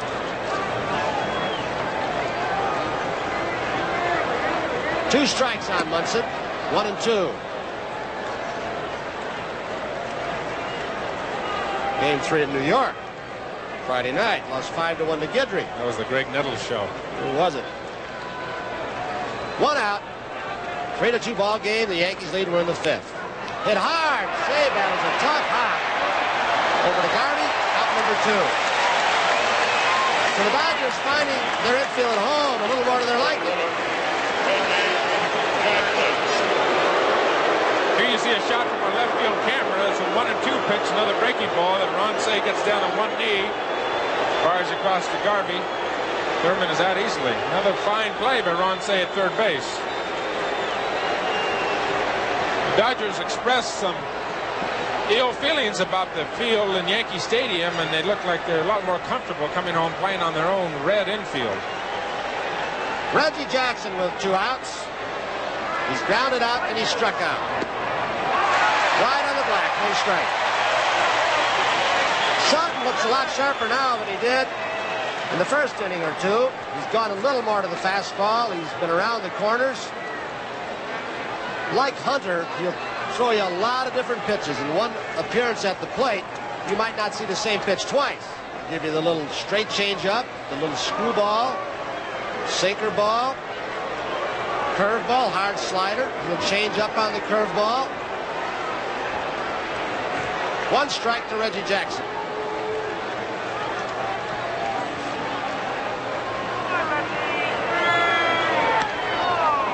One and 1. Big crowd once again here in Dodger Stadium. Close to 56,000. See their Dodgers right now trailing by 1 run. 2 outs. Oh, Reggie might have been looking breaking ball, and Sutton came very close to throwing a fastball right by him high and in. Count goes 1 and 2. You can bet me he was looking for something. Even with 2 strikes, I got to believe Reggie was looking for an off-speed pitch. Nobody's got that kind of eye. Last time up, Reggie struck out on a 2-2 screwball that Sutton faded away from him. Now, there's a lot of psychological stuff going on here, too. Maybe a new catcher for Don Sutton, but there's a lot of shakes, a lot of no's, and a little communication stuff going on between Fergie and Sutton. It's much better than a lot of guys' curveball. It's hard. It breaks a lot. The slider they used to talk about is that one that breaks maybe 6 inches and is very hard. 2 balls, 2 strikes, 2 outs. Reggie Jackson facing Don Sutton in the top of the 5th. Yankees lead 3-2. There goes that shaking of the head. Ferguson was not even giving a sign at that time, and Sutton was shaking him off just to try and freeze Reggie. He blew it right by him. So That's Jackson with a 2-2 pitch. Sutton retires the side field. 2 down. We'll go to the last of the 5th in Dodger Stadium. It's the Yankees 3, the Dodgers 2. And due up for the Dodgers, it'll be Rick Monday. Joe Ferguson. Well, the man sitting there with his lovely wife, Dick Clark. A reminder to you, Carrie Clark. Dick Clark show normally seen on Wednesday. We'll have a special showing this week, Thursday at 8 p.m., 7 Central Time. Still looks like he's about 20 years old, doesn't he? Remember when Tom Seaver used to dance to his music?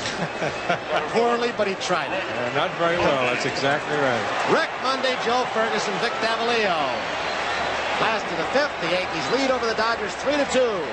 1978 World Series. We're in game number 6. The Dodgers have to win today, or there will be no 7th ball game. Monday is grounded out.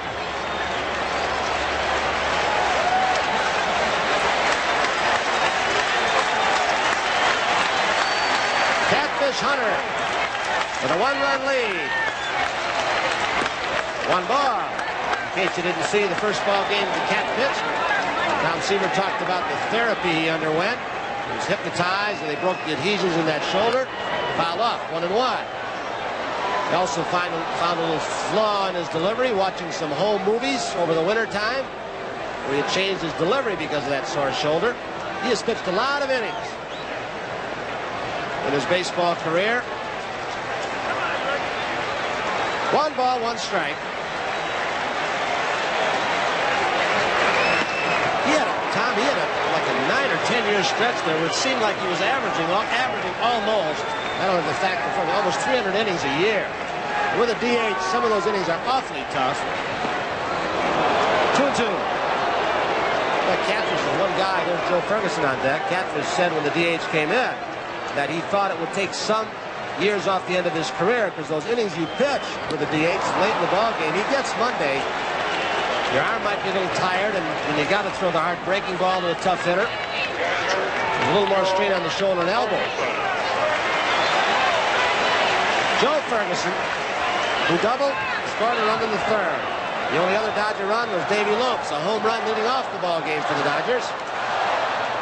Yankees scored all 3 of theirs in the 2nd. Nettles single, Spencer walked, Doyle doubled, left field, dead single. Foul out of play, 1 strike. Joe, I got to believe that Catfish Hunter, we've seen him an awful lot over the last few years, has got to be a pleasure to catch.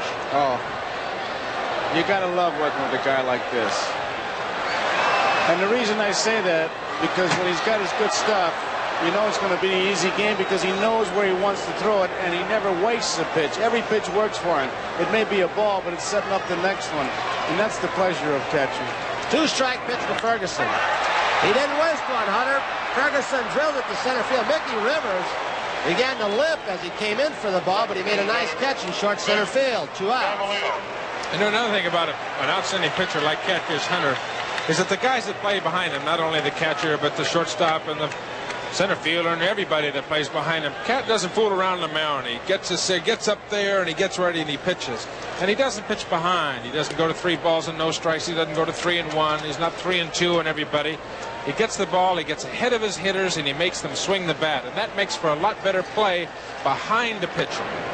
Guys behind him make the great plays for the outstanding pitchers that will pitch quickly and stay ahead of their hitters. No doubt about it. 2 outs, 1 ball, no strikes on Vic Davalillo, the designated hitter, batting in the number 9 spot. Look at that right leg kick. Can you recall, and off the top of your head, Tom, what's the least amount of pitches you ever threw in a complete ball game? Oh, probably about 95, maybe. This guy threw a ball game a couple of years ago where he threw something like 79 or 80 pitches. So you can imagine what happens with an infielder fouled off toward the Dodger dugout. Nettles wants to climb the dugout, but he can't get at it. 2 balls and 1 strike. But that is remarkable. Some of the guys you think of, maybe a Nolan Ryan, who's thrown 200 pitches, 250 pitches, whatever it is, they strike out a lot. But you're on your toes as an infielder, up and down, back on your heels. This guy throws 80, you can be up. I think there's Catfish Hunter's wife. In 12 years, I think I've probably been under, in a complete game, been under 100 pitches 3 times, maybe. 2 balls, 2 strikes, 2 outs. We're in the last of the 5th. The Yankees lead 3-2 in game number 6 of the 1978 World Series. Wants it away. He got it away. Fouled off. You know, they talk about pitchers who have good control. They just throw strikes. But there's the pitcher like Hunter who has good control within the strike zone. Right now, we're going to pause briefly for station identification. This is the NBC Television Network.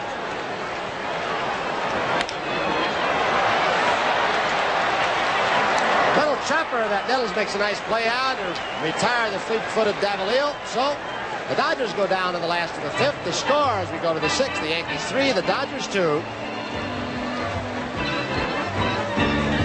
2 up. The sixth for the Yankees, Piniella, Greg Nettles, and Jim Spencer. Earlier we showed you Patty Sutton, Don Sutton's wife, reacting. This is Helen Hunter, Catfish's wife. Watch this reaction. All right, she says, all right. They celebrated her 12th wedding anniversary yesterday, so this is a happy time for Catfish and his lovely wife, Helen. How about this? Is anything, nothing is sacred. Santa Claus in Dodger blue yet. How do you like that? And the sixth for the Yankees, Lou Piniella, Greg Nettles, Jim Spencer. I wonder. No. Kurt Gowdy, Joe Garagiola, Tom Seaver, Tony Kubek here at Dodger Stadium for game number 6. Sutton had a couple laughs with the American League umpire Joe Brinkman. Piniella asked Brinkman to go out and have a look at the ball. 3-2, the Yankees lead over the Dodgers in the 6th. He has always been a good hitter, as that stat shows you. Led the Yankees in batting average the last 2 years. Piniella had to get out. Looked like he was still laughing. He broke up. He sure did. Sutton must have said something to him. Sutton, of course, has been accused of doctoring a baseball. He was thrown out of a ball game by Doug Harvey.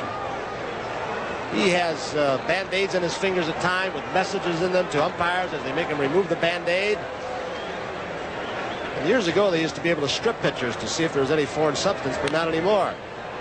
Gaylord Perry, they made him strip in the dugout. Still couldn't find it. The guy that Sutton really runs up a wall is your manager, Tom, Sparky Henderson. Oh. He has Sparky talking to himself, answering himself and everything. Well, you see how successful Sutton has been this year at Dodger Stadium and what he's done on the road, so he's happy to be in this ballpark. Of course, we've got 2 pitchers' ballparks in the World Series this year. Dodgers found that out in Yankee Stadium, especially the right-handed hitters. 1 ball, 2 strikes on Piniella. Lou Piniella. Tampa, Mrs. Piniella.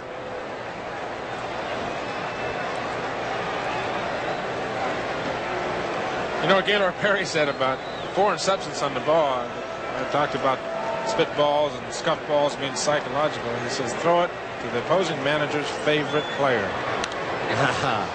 Sparky Anderson saved the balls over a few-year period. Every time Sutton pitched, had a special bag where he kept them in and saw that almost every ball, or he said, was scuffed right over the National League president Chub Feeney's name, and he had him under lock and key, and he was going to present his case. I don't think he ever had an attorney to do it for him, but sounded like he had a pretty strong one. 1 ball, 2 strikes, no outs. Sutton pitching to Piniella.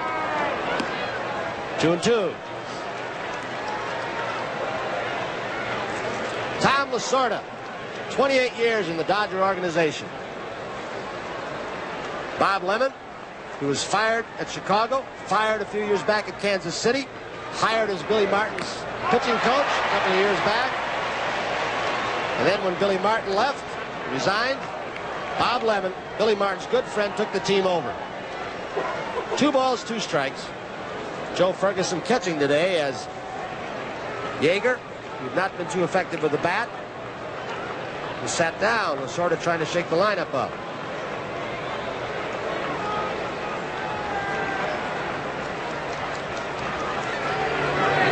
Breaking ball, Piniella jumps all over it for a line drive base hit in front of Dusty Baker. So with nobody out, the Yankees have the leadoff hitter on in the 6th. Bring up Greg Nettles.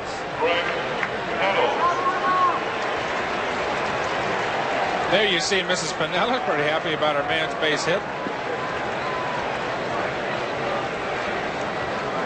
Piniella at first, you can see the dirt on his back. That was from the collision he had with the right center field wall on the double out there that he had in his glove momentarily.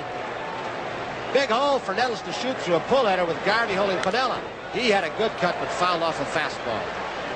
You know, we talked about Steve Garvey earlier not having a very good series with the bat. Greg Nettles has not been hitting for the Yankees. Said he just doesn't. You know what Gaylord Perry said about foreign substance on the ball? I talked about spitballs and scuff balls being psychological. He says throw it to the opposing manager's favorite player. Sparky Anderson saved the balls over a few-year period. Every time Sutton pitched, had a special bag where he kept them in and saw that almost every ball, or he said, was scuffed right over the National League president Chub Feeney's name, and he had him under lock and key, and he was going to present his case. I don't think he ever had an attorney to do it for him, but sounded like he had a pretty strong one. 1 ball, 2 strikes, no outs. Sutton pitching to Piniella. 2-2. Tom Lasorda, 28 years in the Dodger organization. Bob Lemon, who was fired at Chicago, fired a few years back at Kansas City, hired as Billy Martin's pitching coach a couple of years back. And then when Billy Martin left, resigned, Bob Lemon, Billy Martin's good friend, took the team over. 2 balls, 2 strikes. Joe Ferguson catching today as Yeager, who'd not been too effective with the bat, was sat down, was sort of trying to shake the lineup up.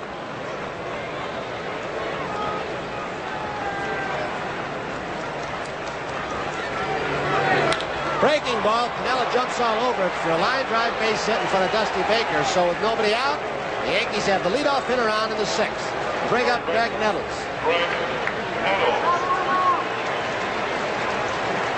There you see Mrs. Piniella, pretty happy about her man's base hit. Piniella at first, you can see the dirt on his back. That was from the collision he had with the right center field wall on the double out there that he had in his glove momentarily. Big hole for Nettles to shoot through a pull header with Garvey holding Piniella. He had a good cut but fouled off a fastball. You know, we talked about Steve Garvey earlier not having a very good series with the bat. Greg Nettles has not been hitting for the Yankees. Said he just doesn't feel comfortable. We talked about feeling comfortable. He says he's missing his pitch. He's fouling his pitch off, and he doesn't feel like he's trying to pull the ball too much. It's a funny thing. It's a feeling I think that professional athlete will get. I don't feel right. I can't really explain it. He went after a bad pitch, 1 strike pitch, hit it high in the air. Reggie Smith should have an easy play. 1 out in the 6th. Going after pitches like that will give you an uncomfortable feeling, that's for sure. Well, and if the Dodgers win tonight, there's Piniella at first. Game 7 will be played tomorrow night right here in Dodger Stadium, 8 p.m. Eastern Time. And we know you'll join us. We've enjoyed it. We've had some excellent ball games in this World Series. A couple of blowouts. The Dodgers in the first ball game, the Yankees on Sunday, Game 5. But those other games, 2, 3, and 4, were something to see. A lot of drama. Jim Spencer. 1 strike, 1 out. Yankees lead 3-2. We're in the top of the 6th.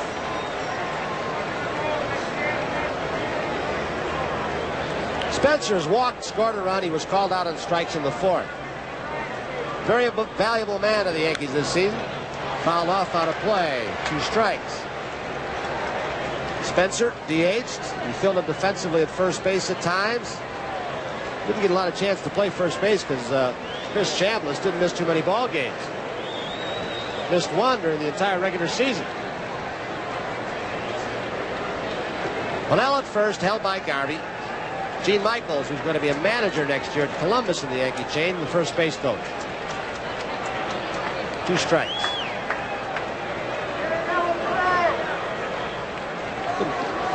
Kind of a quiet Dodger crowd since the Yankees jumped ahead. What was that? In the dirt, but he is out. The hitter is out automatically in that situation. With first base occupied, and with the strikeout in that particular case, the ball's missed. The hitter was out, but the runners can't advance, which Piniella did. I'm surprised he didn't go to second base, Tony. Only time you do that is with 2 outs.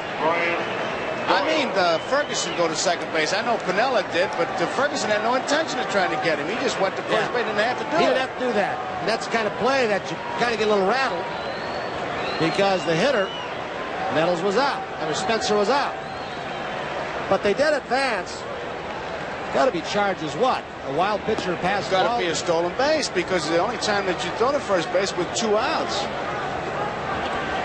So it's Brian Doyle with a Yankee runner in scoring position.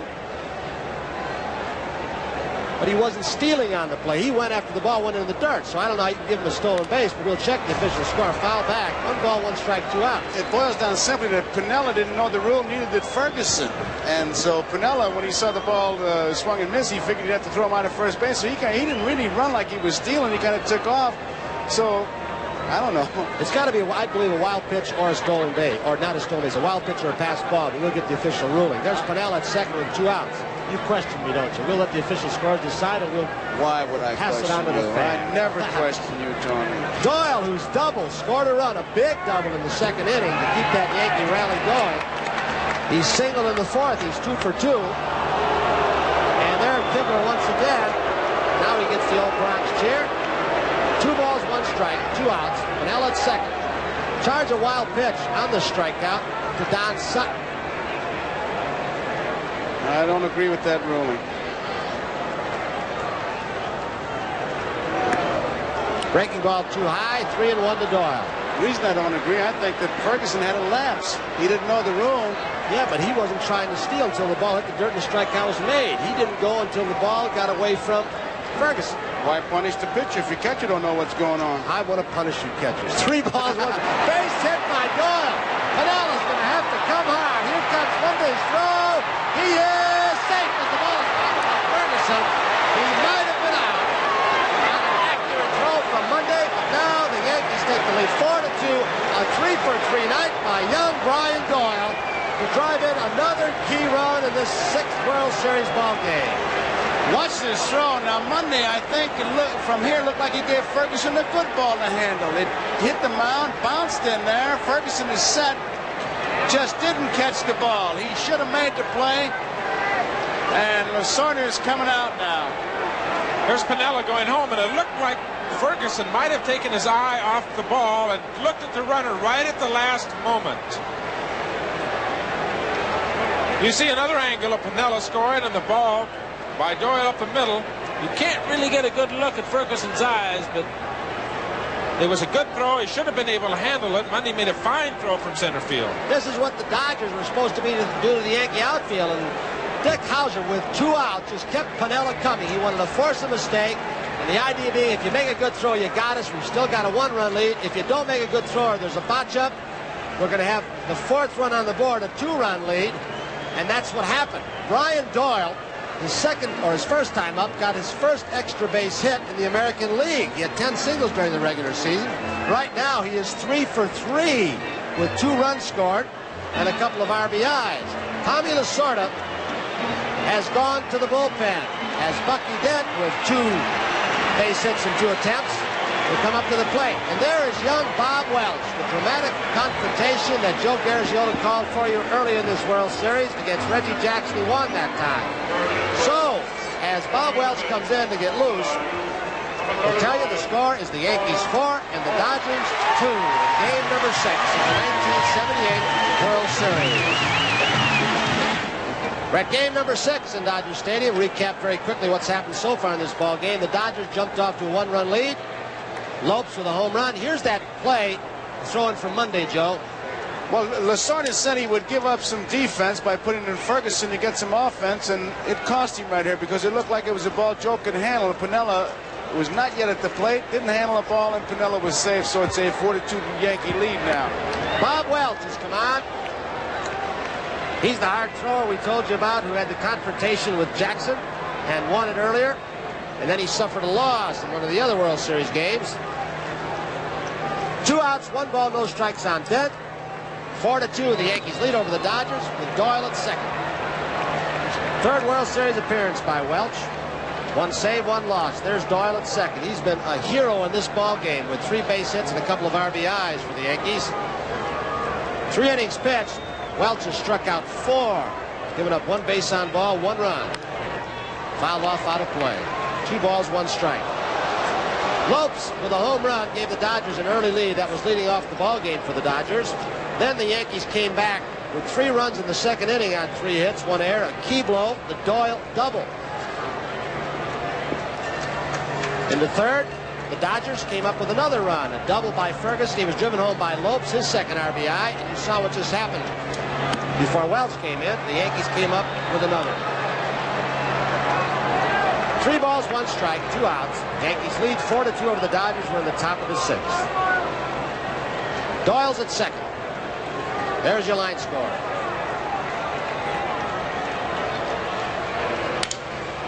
Trouble. Going to score another run as he shatters his bat.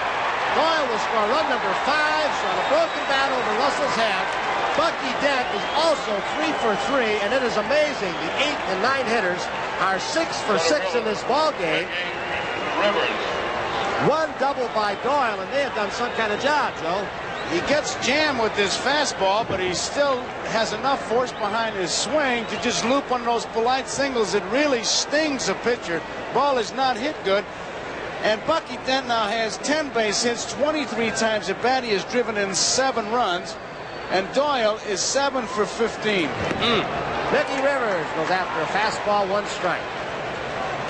When you can get this kind of production from your 8 and 9 hitters, it is a real bonus.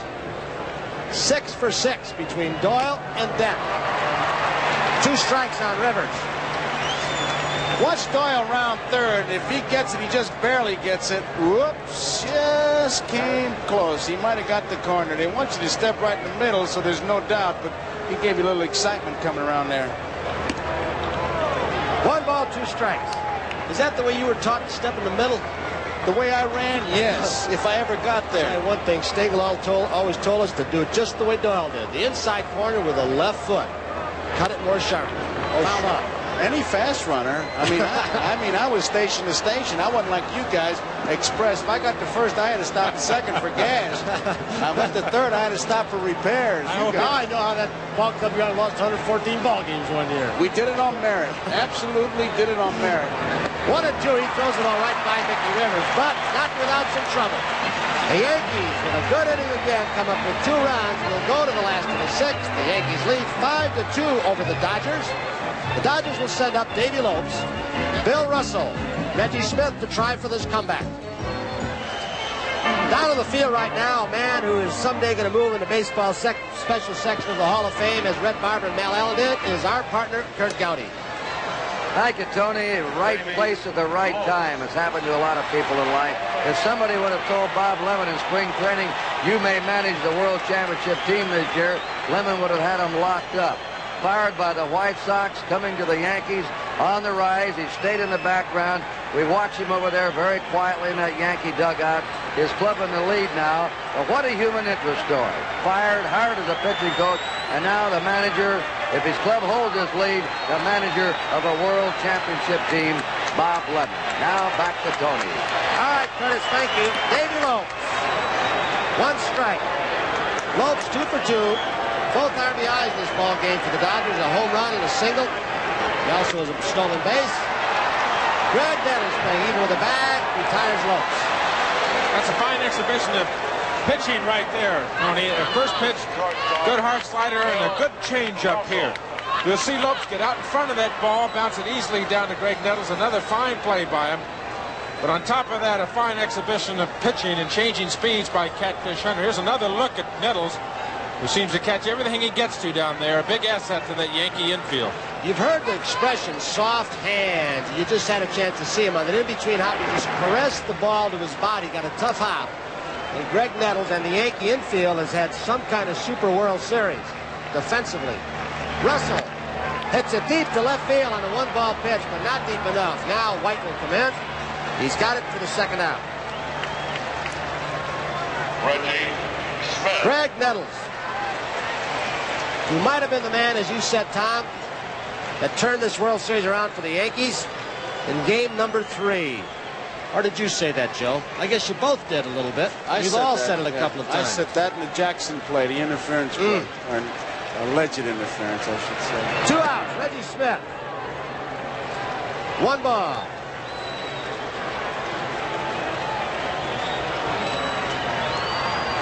Yankees 5, Dodgers 2. We're in the last of the 6th.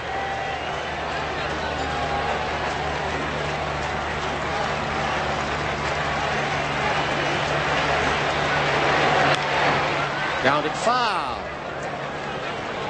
There's Jim Lefevre, the man who managed in this Dodger organization in the minor leagues this year, who took the place of Jim Gilliam, a real favorite. Tony, just to put a cap on what Kurt said, he said it so well. That Bob Lemon, he said, you know, I got a championship club. I just have to stay out of the way. He's being too modest. I think so, because too. He has had to take a pitching staff that had some arm problems. There's Garvey on deck. 1 ball, 2 strike. Pitch to Reggie. The Yankee Ball Club, as has been said many times, have done the impossible an awful lot. Came from 14 behind. When Billy Martin resigned, he had the club in a 5-game winning streak. They were just 10 and a half back. 3-2, 2 outs. Hunter facing Smith. Hunter, the man with 5 consecutive 20-win seasons.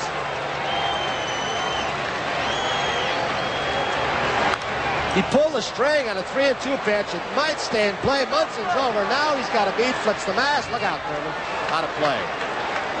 You know, Lemon, he is too modest. And that's why you have so much respect for him, because he's a Hall of Famer. But it was just a case. Look at Munson getting near that shades of Earl Batty. Remember when he hit the ball fence so hard. Lemon, I think, taking over that club, Tony, he's had some problems. He had some incidents like the bus incident even in this World Series. It's just a case of him putting the fire out with water rather than gasoline. He's been something. 3 balls, 2 strikes, 2 outs. Pulled foul. Really hooking. He hit it hard. Hunter, even on 3-2. The first pitch, off-speed breaking ball. Pulled it foul. This time he went way inside, about 6 inches off the plate. To get the good part of the bat on, Smith had to pull it foul. There you see the road record of the Yankees. Any team in the major leagues, the best. Pulled foul again. Hunter's pitches are so close and have such good movement and change of speeds when they're on the corners. It's difficult to lay off his bat pitches, Tom. We know he has such good control that he's going to be around the strike zone. You know, and if he misses with the pitch, he's only going to miss 2 or 3 inches. His lifetime career walk average is 2.5 per game. That's career. Check swing, bat pitch, top ball. Nettles to Spencer. So they retire Smith. 3 up, 3 down. 6 are gone at Dodger Stadium. The score, the Yankees 5, the Dodgers 2. And we'll be back after these messages from your local station. We're in the 7th inning. Roy White, Thurman Munson, and Jackson against Bob Welch. White 1 for 3. High, ball 1. Dodgers trailing by 3. Yankees 5 runs, 9 hits, no errors. Dodgers 2-4-1. All the way back, and it's ball 2. Roy White. White has had a good series. 8 for 23. But the story, his last 2 guys in the Yankee lineup, Doyle and Dent. Especially Dent. 3 balls, no strikes, Roy White.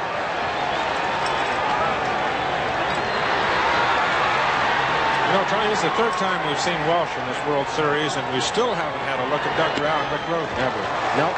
2 guys that between them, I think they won 30 games during the year. Ball 4. Roy White draws the base on ball, so the leadoff man is on. Shot of the Dodger Stadium from the parking lot. Live from Dodger Stadium, where the Yankees are leading by 3, 5-2 in the 7th inning with nobody out and 1 man on. Munson, who bounced out to the shortstop in the first, struck out and bounced out. You might see a hit and run right here with nobody out and White on first. Lemon may start the runners. The Yankees, really, their base runners have been pretty aggressive. They haven't been that way like the Dodgers as far as stealing, Joe, but they've started quite a few of them in hit and run situations. They've challenged everybody.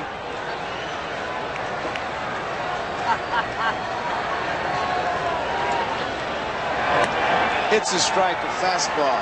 Bob Welch in relief of Don Sutton. There you see the split screen. Roy White, the base runner at first. Nobody out.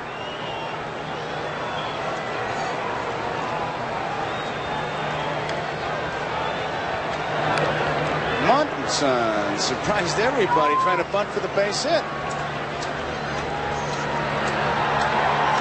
2 strikes. There's Bob Lemon. 55,985 here tonight. Roy White, 1977 series, used only as a pinch hitter. He was 0 for 2. Foul ball out of play, right side. There was no DH rule, so he was on the bench as Jackson, Rivers, and Piniella played the outfield. But Roy White certainly a factor in this series. He's on at first. Thurman Munson, the batter, with a counter, strike 2.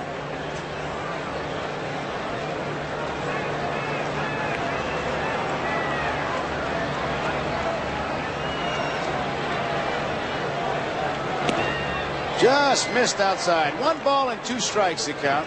Welch's job very simply, there's Reggie Jackson on deck. Welch's job very simply is to shut the Yankees off for another couple of innings and hope the Dodgers can get something going.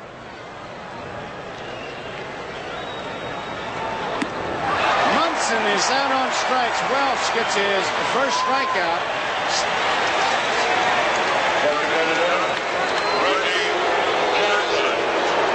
Second strikeout, he got Rivers. And in 6th inning, here is Reggie Jackson as we look in Lasorda. Dodgers will have Garvey, Say, and Baker, the middle-end lineup coming up. 5-2, Yankees lead. 1 out, base runner at first is Roy White. Jackson bounced out to the shortstop in the first, struck out in the 5th. He almost got quick hits, Joe.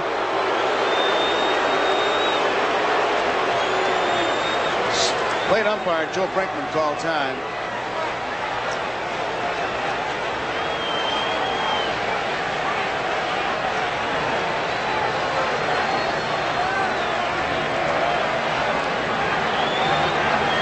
Oh, that's gone. That's 2 more. He stayed at home plate. Forget it. That's way out of here.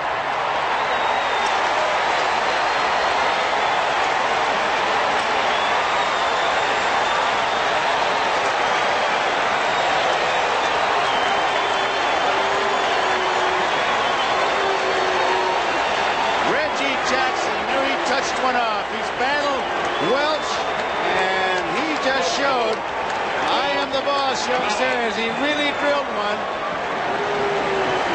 Tips his hat to the fans. And now we got a 7-2 ball game. When Jackson hit that ball, which has become a trademark, Piniella takes it outside for ball 1. He just stood at home plate for a minute to watch it sail out. It's low, ball 2. He really put a charge into that. I don't know which one was farther, that one or the home run in game 1, but they're both pretty close. Center field, Monday going back, so is Smith. Monday takes charge.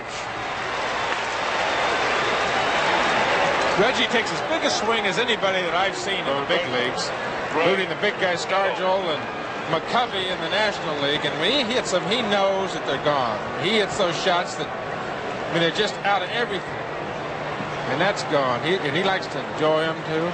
Oh, does he love to watch them? Last time he was here, of course, in Dodger Stadium, facing Bob Welch. Welch struck him out in that very exciting ball game. What a dramatic game that was, and Reggie just put a crusher on him. 7 runs, 10 hits, no errors for the Yankees, 2-4-1, and time is called once again. You see John Kibler, he was the one who called time. He's at 3rd base. Bill Haller at 2nd base called time, and Joe Brinkman called time. You know, we've seen relatively few arguments on balls and strikes. Sure, there was a controversial play in Yankee Stadium, but really the umpires have not had a lot of heat. There's Lasorda from the players on ball and strike calls in this series. The only one big argument is that play at the Russell and the ball. Jackson, that's it. Behind the plate, they've been very peaceful. Nettles pulls it foul. Jackson, that was his 9th home run in this series. He's 6th on the all-time list. Mickey Mantle leads with 18. Babe Ruth is 15. Yogi 12. Duke Snider 11. Gehrig 10. Reggie Jackson 9. Mickey Rivers holds court. Nettles takes it low. 2 balls, 1 strike, 2 outs, 2 runs are in. A tremendous home run by Reggie Jackson. Davey Lopes hit a home run to open the game for the Dodgers in the bottom of the first. Yankees erased that with 3 in the second, and they just got 2 more. Off the handle, Reggie Smith should have no problem. So that ends the inning, the 7th inning, and the score: Yankees 7, Dodgers 2, and for the Dodgers it'll be Steve Garvey, Ron Cey, and Dusty Baker. The youngster Bob Welch on the Dodger bench. He just gave up a 2-run homer to Reggie Jackson. He'll watch now as Garvey, Cey, and Baker will try to score some runs for the Dodgers.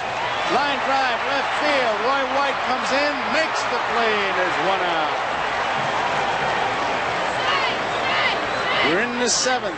Third baseman, Ron Cey. If the one thing the Yankees have done throughout this series, as we see the line drive catch by Roy White, is they've been very steady defensively. They've had spots where they've been sensational. Nettles and Doyle and Dent today a couple of times, but they haven't messed up too many balls, Joe. No, they haven't. And here is Ron Cey. It's a strike. I started to say, and they've won it, I'm sure, 6 tough innings out of Catfish Hunter. He is pitching a 4-hitter. It opened up with a home run by Lopes. Lopes has 2 of those 4 hits. Left field. Roy White comes in. He'll not get this one, and there is the 5th hit. Ron Cey is on. This crowd comes to life. Well, Joe, if the Dodgers are going to get back in this game, the middle of this lineup is going to do something. Of course, Steve Garvey has been quiet the entire World Series. He made the first out in this inning, and Ron Cey here singles with that 1 out. But they've got to have some production out of these middle guys. Cey, Baker, Monday. The guys did a lot for him during the regular season, and they've only got 8 outs left. They're going to have to hustle. Baker bounced out in the 2nd inning, robbed of a base hit by Bucky Dent. Down the left field line, Roy White is there. 2 outs. There's a play that I look at my score sheet as Cey heads back to first. That double play in the 3rd inning, started by Brian Doyle. Big play. You bet. That'll get him a couple of votes for MVP in this World Series. Again, it's not over with. The Dodgers have had 5 3-run innings in the first 5 games of this World Series. That's their biggest inning, and they're going to have to get at least another one of these to get back in, and then maybe another big inning to get out in front. Both the scouting reports, and Bob Neiman was the other scout for the Yankees, along with Tebbets and Kraft and Ed Liberatore, Charlie Metro, and Jerry Stevenson for the Dodgers. Hunter almost fell as he threw that. The one thing they all stressed was that the other guy has the ability to come back. You got to nail it down because they can come back. You know what the Yankees did all year, and these Dodgers the same thing. You know, they were 6.5 games out at one time. Everybody kept talking about Cincinnati and San Francisco. So both clubs can come back. Right now, the Yankees are leading by 5, 7-2. Winner 7th. 2 outs, 1 on. Well hit to right field. Near the line, it is a foul ball. They are within inches of 2 runs. Rick Monday. That was a close one, and you can see Monday, as he walks back, he thought he had one. Former teammate 100. He was the man playing center field when Catfish pitched his perfect ball game. 1 ball, 1 strike. 2 outs. Spencer playing behind Cey at first base. That's out of play.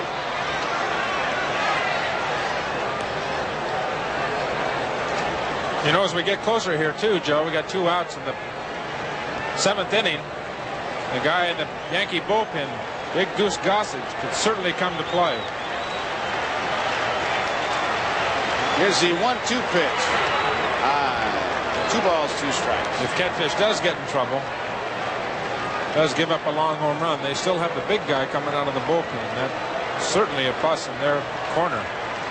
And Lemon won't wait long either. Off the handle, popped up, he jammed it. Bucky Dent calling for it. Bucky Dent makes the play. So the 7th inning ends. The Dodgers do not score. At the end of 7 complete innings to score. Yankees 7, the Dodgers 2. The Dodgers have a new pitcher. Doug Rau has come on in relief. And he has been kind of in the center of a controversy.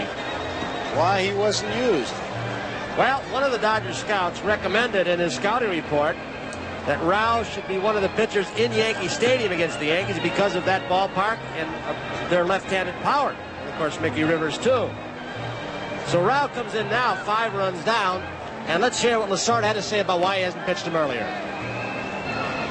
Well, first of all, Tony, we haven't been able to get in a position where we could use Doug Rau. You see, we started Tommy John thinking that you have to have one pitcher that would be able to pitch in three ball games. In other words, he'd have to go the 1st, the 4th, and the 7th. And Doug Rau was going to be used exclusively as a long relief man. We haven't had that opportunity to use him.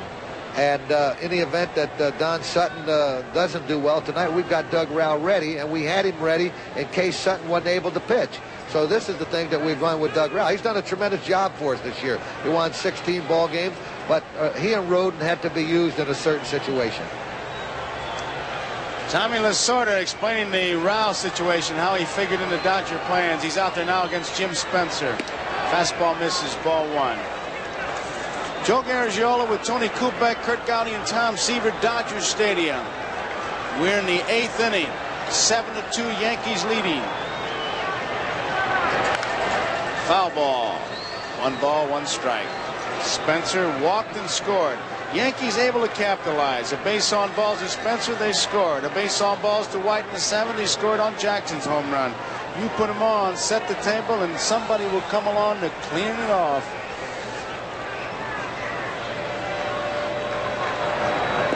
Curveball outside. 2 balls and 1 strike. 10 hits in this game. The last game in Yankee Stadium. 28 hits in 2 days. Off the handle, Ron Say should have no problem. 1 out. No doubt that Doug Rau was disappointed. He said he was, but he said, I'm a veteran pitcher. I cannot second guess my manager, Tommy Lasorda. There's Bob Lemon, the Yankee manager, and Yogi Berra.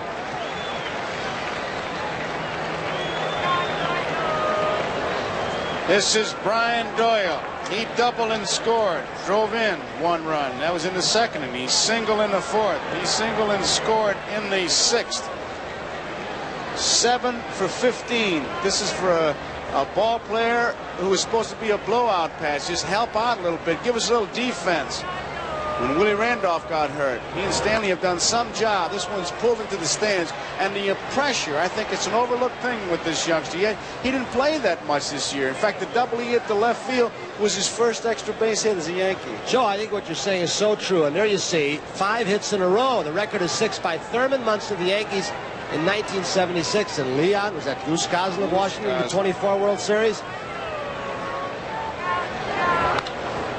Whoa! Came within inches of joining the 2 pretty good ball players. You know what I think is also important, Joe, that Doyle came up later on in the season, and by this World Series performance, it might assure him of a job with the Yankees next year as that utility infielder, and that's got to be a big plus for him because he obviously was concerned about it. He's had some series. They're proud of him in Cave City, Kentucky. Curveball. Doug Rau has it. And Brian Doyle is retired, and the fans react.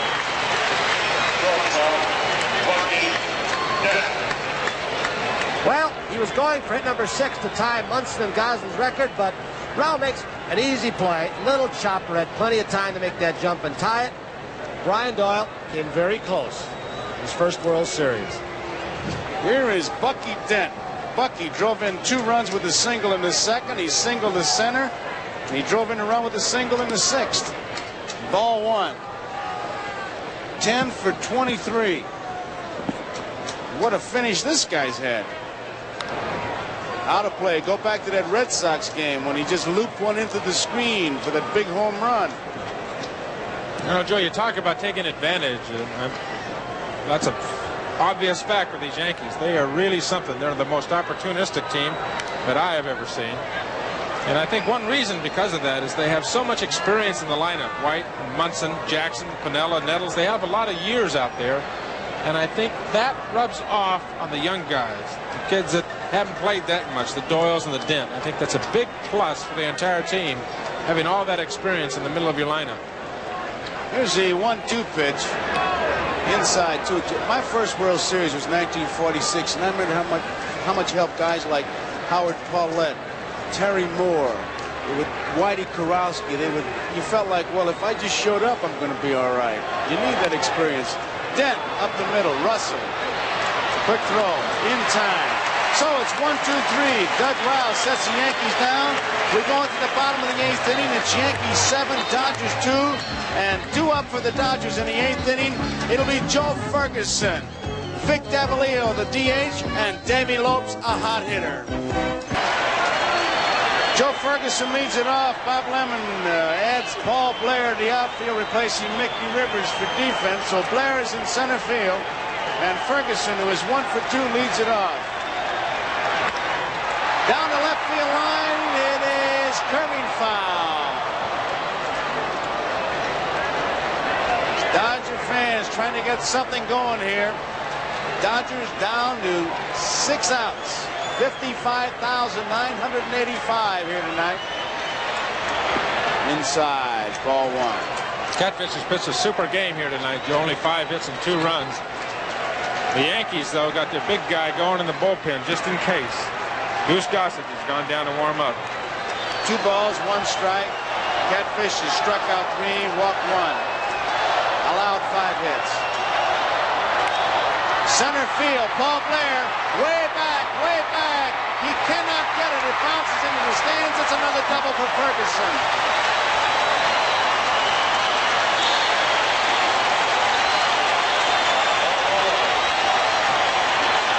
Here comes Bob Lemon as Paul Blair looks to find where he is, watches it hit the wall, and carom off him over the fence for a double. Bob Lemon has come out to talk to his pitcher, Catfish. May make a move. He's got Gossage out there. Munson will be a big factor in this decision, Tom. Well, I think Bob will listen to both of them. He's already made his decision. Goose Gossage is coming in. He wanted 5, maybe 6 tough innings from Catfish. And with a smile on his face, he asked for Goose Gossage to come in. This big guy can really throw. 7 runs, 10 hits and no errors for the Yankees. 2 runs and 6 hits and 1 error for the Dodgers. As you look at these Dodger fans. The only complete game we had in the series has been by Jim Beattie. That was Sunday in New York, game number 5. He didn't have any in 23 starts for the Yankees this year.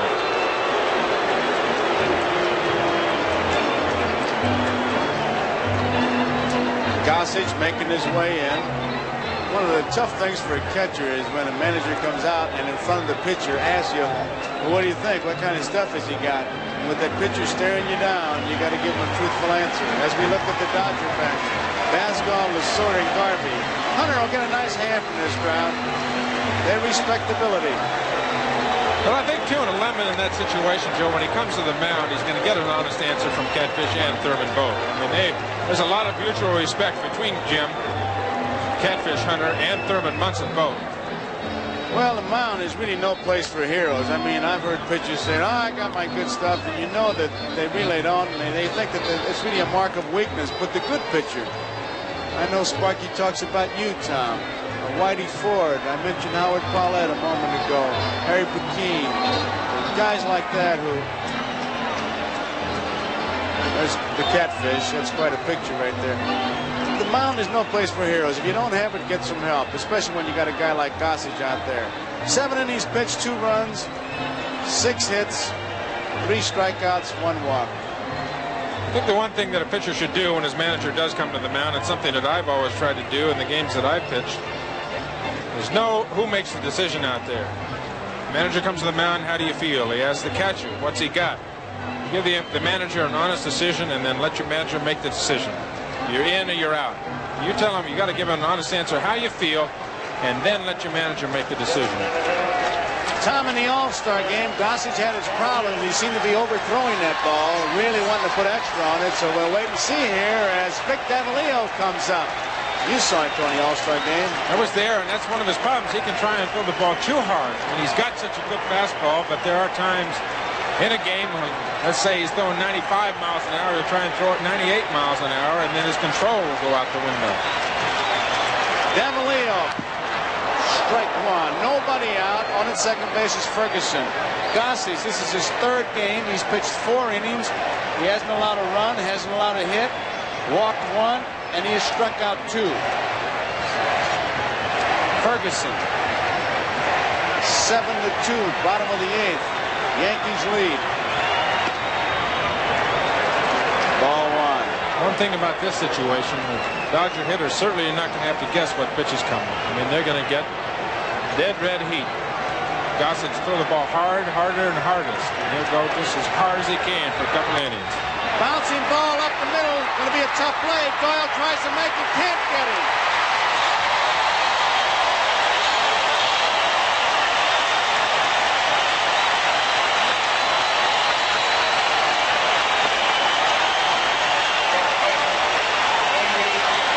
Well, there's a spark of a little rally here in Dodger Stadium. Another fastball right down the middle. Davalillo pounds it into the ground. This hard Dodger turf. Brian Doyle almost made a super play.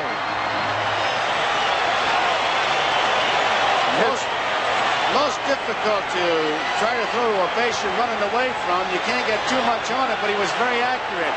Here is Davy Lopes. Ball 1. Crowd really reacting. They really come to life.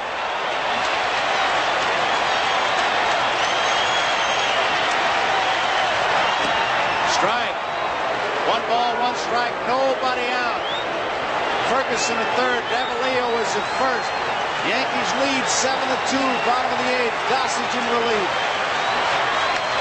Out of play, foul ball. 1 ball, 2 strikes to count on Davy Lopes, who's been the hottest hitter.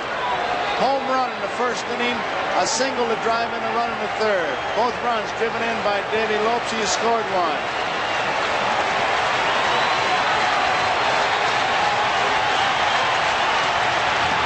Struck him out. Davy Lopes is out on strikes, so Gossage gets his 3rd strikeout of the series.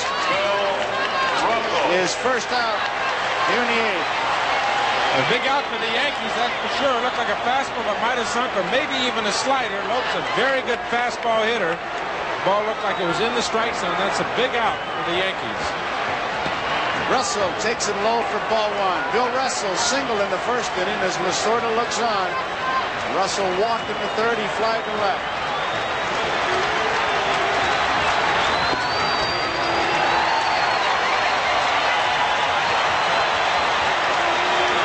Two balls, no strikes. Nettles hollers something to Gossage. Just get the ball over, make him hit. Leading by 5. Dodgers got 2 base runners on. It's a strike. 2 balls and 1 strike with 1 out. Crowd, 55,985. Russell, a hot shot. Nettles to Doyle. 1 over to first. Double play. Goose Gossage comes in to get a strikeout and a double play. And the fire that was started by the Dodgers in the 8th goes out. So at the end of 8 complete innings, the score, Yankees 7, Los Angeles Dodgers 2. Here's a look at that inning double play. The Dodgers had a rally going, but Mr. Nice Guy, Greg Nettles, the second up infield of the New York Yankees, over to second and over to first, and Billy Russell grounds into the double play. There's the takeout at second base. Brian Doyle right over and under, and look at Gossage. Look at Goose Gossage come off the mound. Looked like he went up for a big rebound, didn't he? He is a happy man. Goose jumped straight up. That's not a rare thing for Nettles. Greg holds the major league record for third baseman with 54 double plays. That was in 1971. Game being held up now as we have some fireworks. A fan ran on the field, and now some fireworks being dropped out there. Dodger fans, a funny way, a weird way to show to show the disappointment. But the firepower really came from the Yankees, as Jim Spencer says hello to Mom. Here is Paul Blair. First time at bat in this game. He swings and misses at the first pitch. He had a good cut. Doug Rao.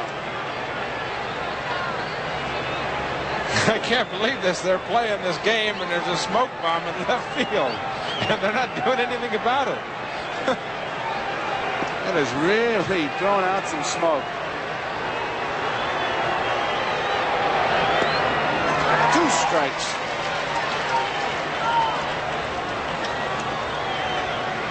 Umpires keep looking out there. Smoke is about going out, so they say it's all right. Blair on 3 pitches, and Rao gets him. Rao retired 3 men in a row.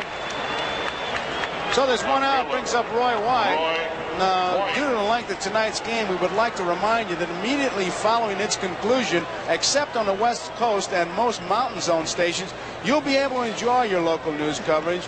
And don't forget to stay tuned right after that for the Tonight Show starring Johnny Carson. Now, for those of you on the West Coast and most mountain zone stations, you'll be seeing your local news and the Tonight Show starring Johnny Carson at your regular time. 1 strike on Roy White. 1 for 3 tonight. That was a single in the first inning. Strike 2. Doug Rao. Don Sutton started, Bob Welch, and now Rao. Catfish Hunter for the Yankees, replaced by Goose Gossage. Outside. 7-2 is the score. We're in the 9th inning. Yankees are out in front, 1 out and nobody on. Dodger bench says it all. A grim Dodger bench.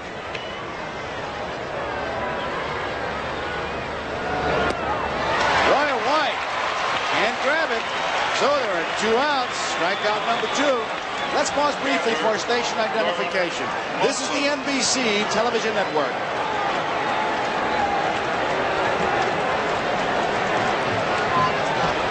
Joe Garagiola along with Tony Kubek, Kurt Gowdy, and Tom Seaver at Dodger Stadium. 6th game of the World Series.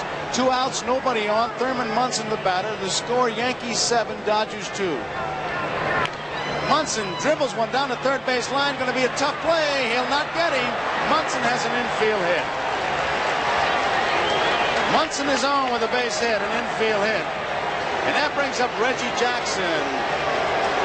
Here you see the ball going down the third baseline. Ronnie Say comes in one-handed, but really has no chance. Those swinging bunts are very difficult plays to make. Say was playing back and really has no chance. See how far back he is there at third base, and he's got to come all the way in. It's almost a perfect drag bunt. From where he's playing, there's no way to get Munson, who runs very well for a catcher. Jackson, who had a tremendous home run his last time up. He tries for another one. Strike 1. Jackson, who really closed that 77 World Series with a big finale blast.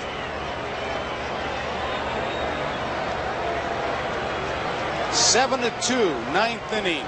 Rao calls time now. You know, Joe, I'm really impressed with watching this Yankee team. I watched them all the way through the playoffs and went to the playoff games at Yankee Stadium, and then watching them through this World Series, how professional and opportunistic they are. I must say it again, they really take advantage of the situation. They know how to go for the juggler. They know how to go for the kill. I tell you, it's an amazing comeback that they made. They were counted out. You could hear the nails hit that coffin as they were being nailed into it.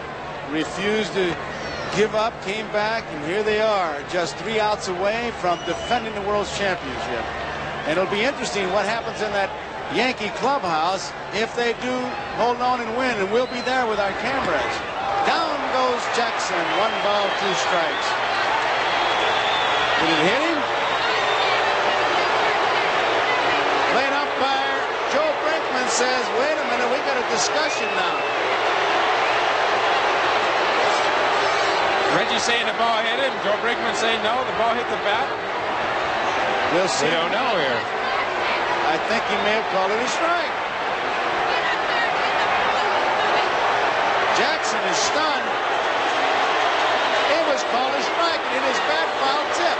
Or was it? What was it? No, he's going to hit it. It's just a ball. Reggie Jackson. You judge this play now. Here is the replay. Ball, if it did hit him very hard. It might hit him on the bottom of the hand. That's a very difficult call for the umpire to make. Reggie right down on the knob of that bat, of course. 2 balls and 2 strikes. I can't imagine Reggie Jackson wanting to give up a time at bat in the World Series. Can you? He likes to go up and swing that lumber. 2 outs. Munson's on at first. Foul back. I tell you, he gets reaction. He gets reaction, Jackson. He got booed for taking batting practice today. He put on some show. Doug Rao, 2 strikeouts here in the 9th inning. Munson the base runner at first. Time call. Jackson trying to get set. We'll have Reggie Smith, Steve Garvey, and Ron Say. Jackson is out on strikes. So Doug Rao strikes out the side and ends the 9th inning. And his season comes down to the bottom of the 9th. The score, Yankees 7, Dodgers 2. And it'll be Reggie Smith up for the Los Angeles Dodgers to lead it off. Reggie Smith, Steve Garvey, and Ron Say. Tom, it's hard to imagine, but when you come down to this, it all began back in March, and now you're down to your final 3 outs. You need a rally. A whole season. It's a crazy long game, Joe. You start way back when it's still snow up in the North Country, and you play about 30 games in spring training, and then you play 162 games during the season. Then you've got the playoffs, 4 more games, and then here it is, 6 more games. You add up to about 200 baseball games for the year. Comes out, you need 3 outs, and you can be the world champions. You got Goose Gossage on the mound, your free agent that picked up from the Pittsburgh Pirates, and your foreign territory in Dodger Stadium.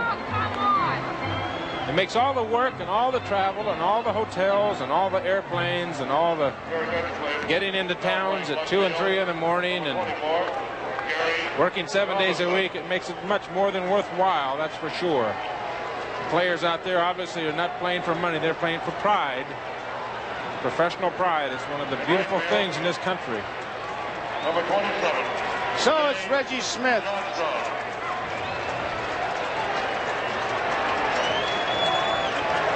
Three outs. Gary Thomason is going in to play left field. These fans.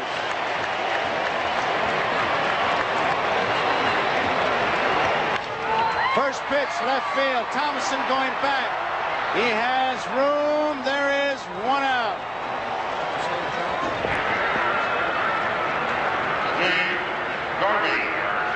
There is Piniella. He's been replaced by Jay Johnstone in right field. Catfish Hunter, who wants to see the finish. That Yankee bench says it all.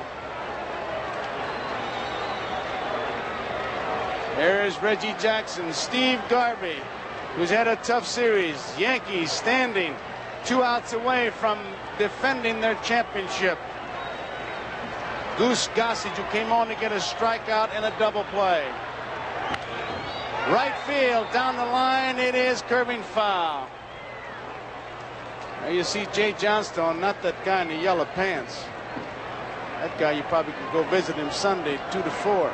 There's a very somber Dodger bench right there. They won the first 2 games here in Dodger Stadium and went to Yankee Stadium and got cleaned out. Good fastball by Bruce Gossage, the Goose.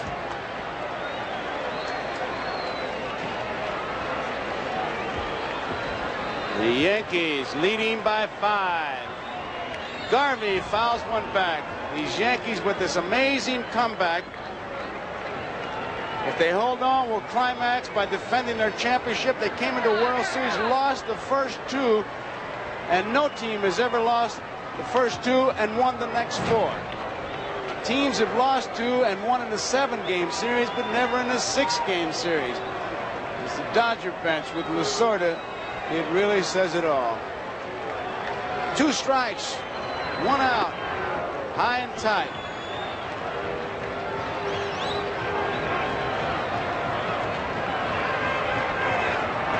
Gossage against Garvey.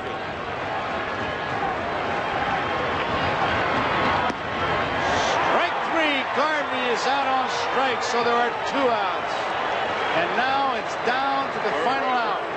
Ron Say. The Yankee bench standing, anticipating. The Dodger bench hoping against hope.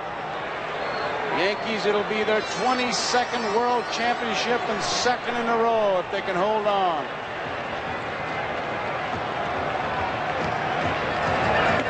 It's a strike. Yankees came from 4th place and 14 games behind in July. Here they are. 2 strikes, 1 out away.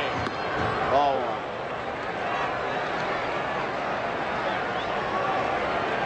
And now they're 2 strikes from another world championship. Their 2nd championship in a row. 22nd.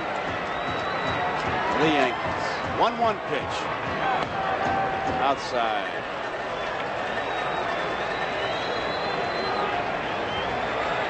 Two balls, 1 strike. The Yankee bench in anticipation of a win, and the Dodger bench very sad and very somber, and that's very understandable, of course. Deuce Gossage looking for 2 more strikes. That'll wrap it up. There's his strike. That's 1. Remember now, immediately following its conclusion this game, except on the West Coast for most Mountain Zone stations, you'll be able to enjoy your local news coverage. Stay tuned right after that for the Tonight Show, starring Johnny Carson. Fouled out of play. And on the West Coast, you'll see your local news and the Tonight Show starring Johnny Carson at the regular time. We're down 2 balls, 2 strikes, 2 outs. Gossage against Say.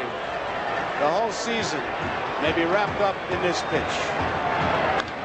Popped up. Munson. This could be it. He's got room. He's waiting. The Yankee bench on the field. Yankees are the champions. Ron Say pops out. There's the Dodger bench. For the world champion New York Yankees, 7 runs, 11 hits. And the Yankees head for the clubhouse. The champions. Boy, that's a sign of jubilation, and the Yankees are very, very happy. Dodger fans are streaming on the field, looking for souvenirs, trying to steal a player's hat. Reggie Jackson going through the crowd. Many times in that situation, you wonder about your personal safety. But it's a happy feeling when you get to the clubhouse. It's one of the rare feelings in sports. I've been very lucky myself to be on a world championship team, and there's a sad Dodger clubhouse. I've been in that situation too. It's been a long week for Tommy Lasorda. There's not a man in baseball that loves his organization more than Tom Lasorda, and he does love the Los Angeles Dodgers.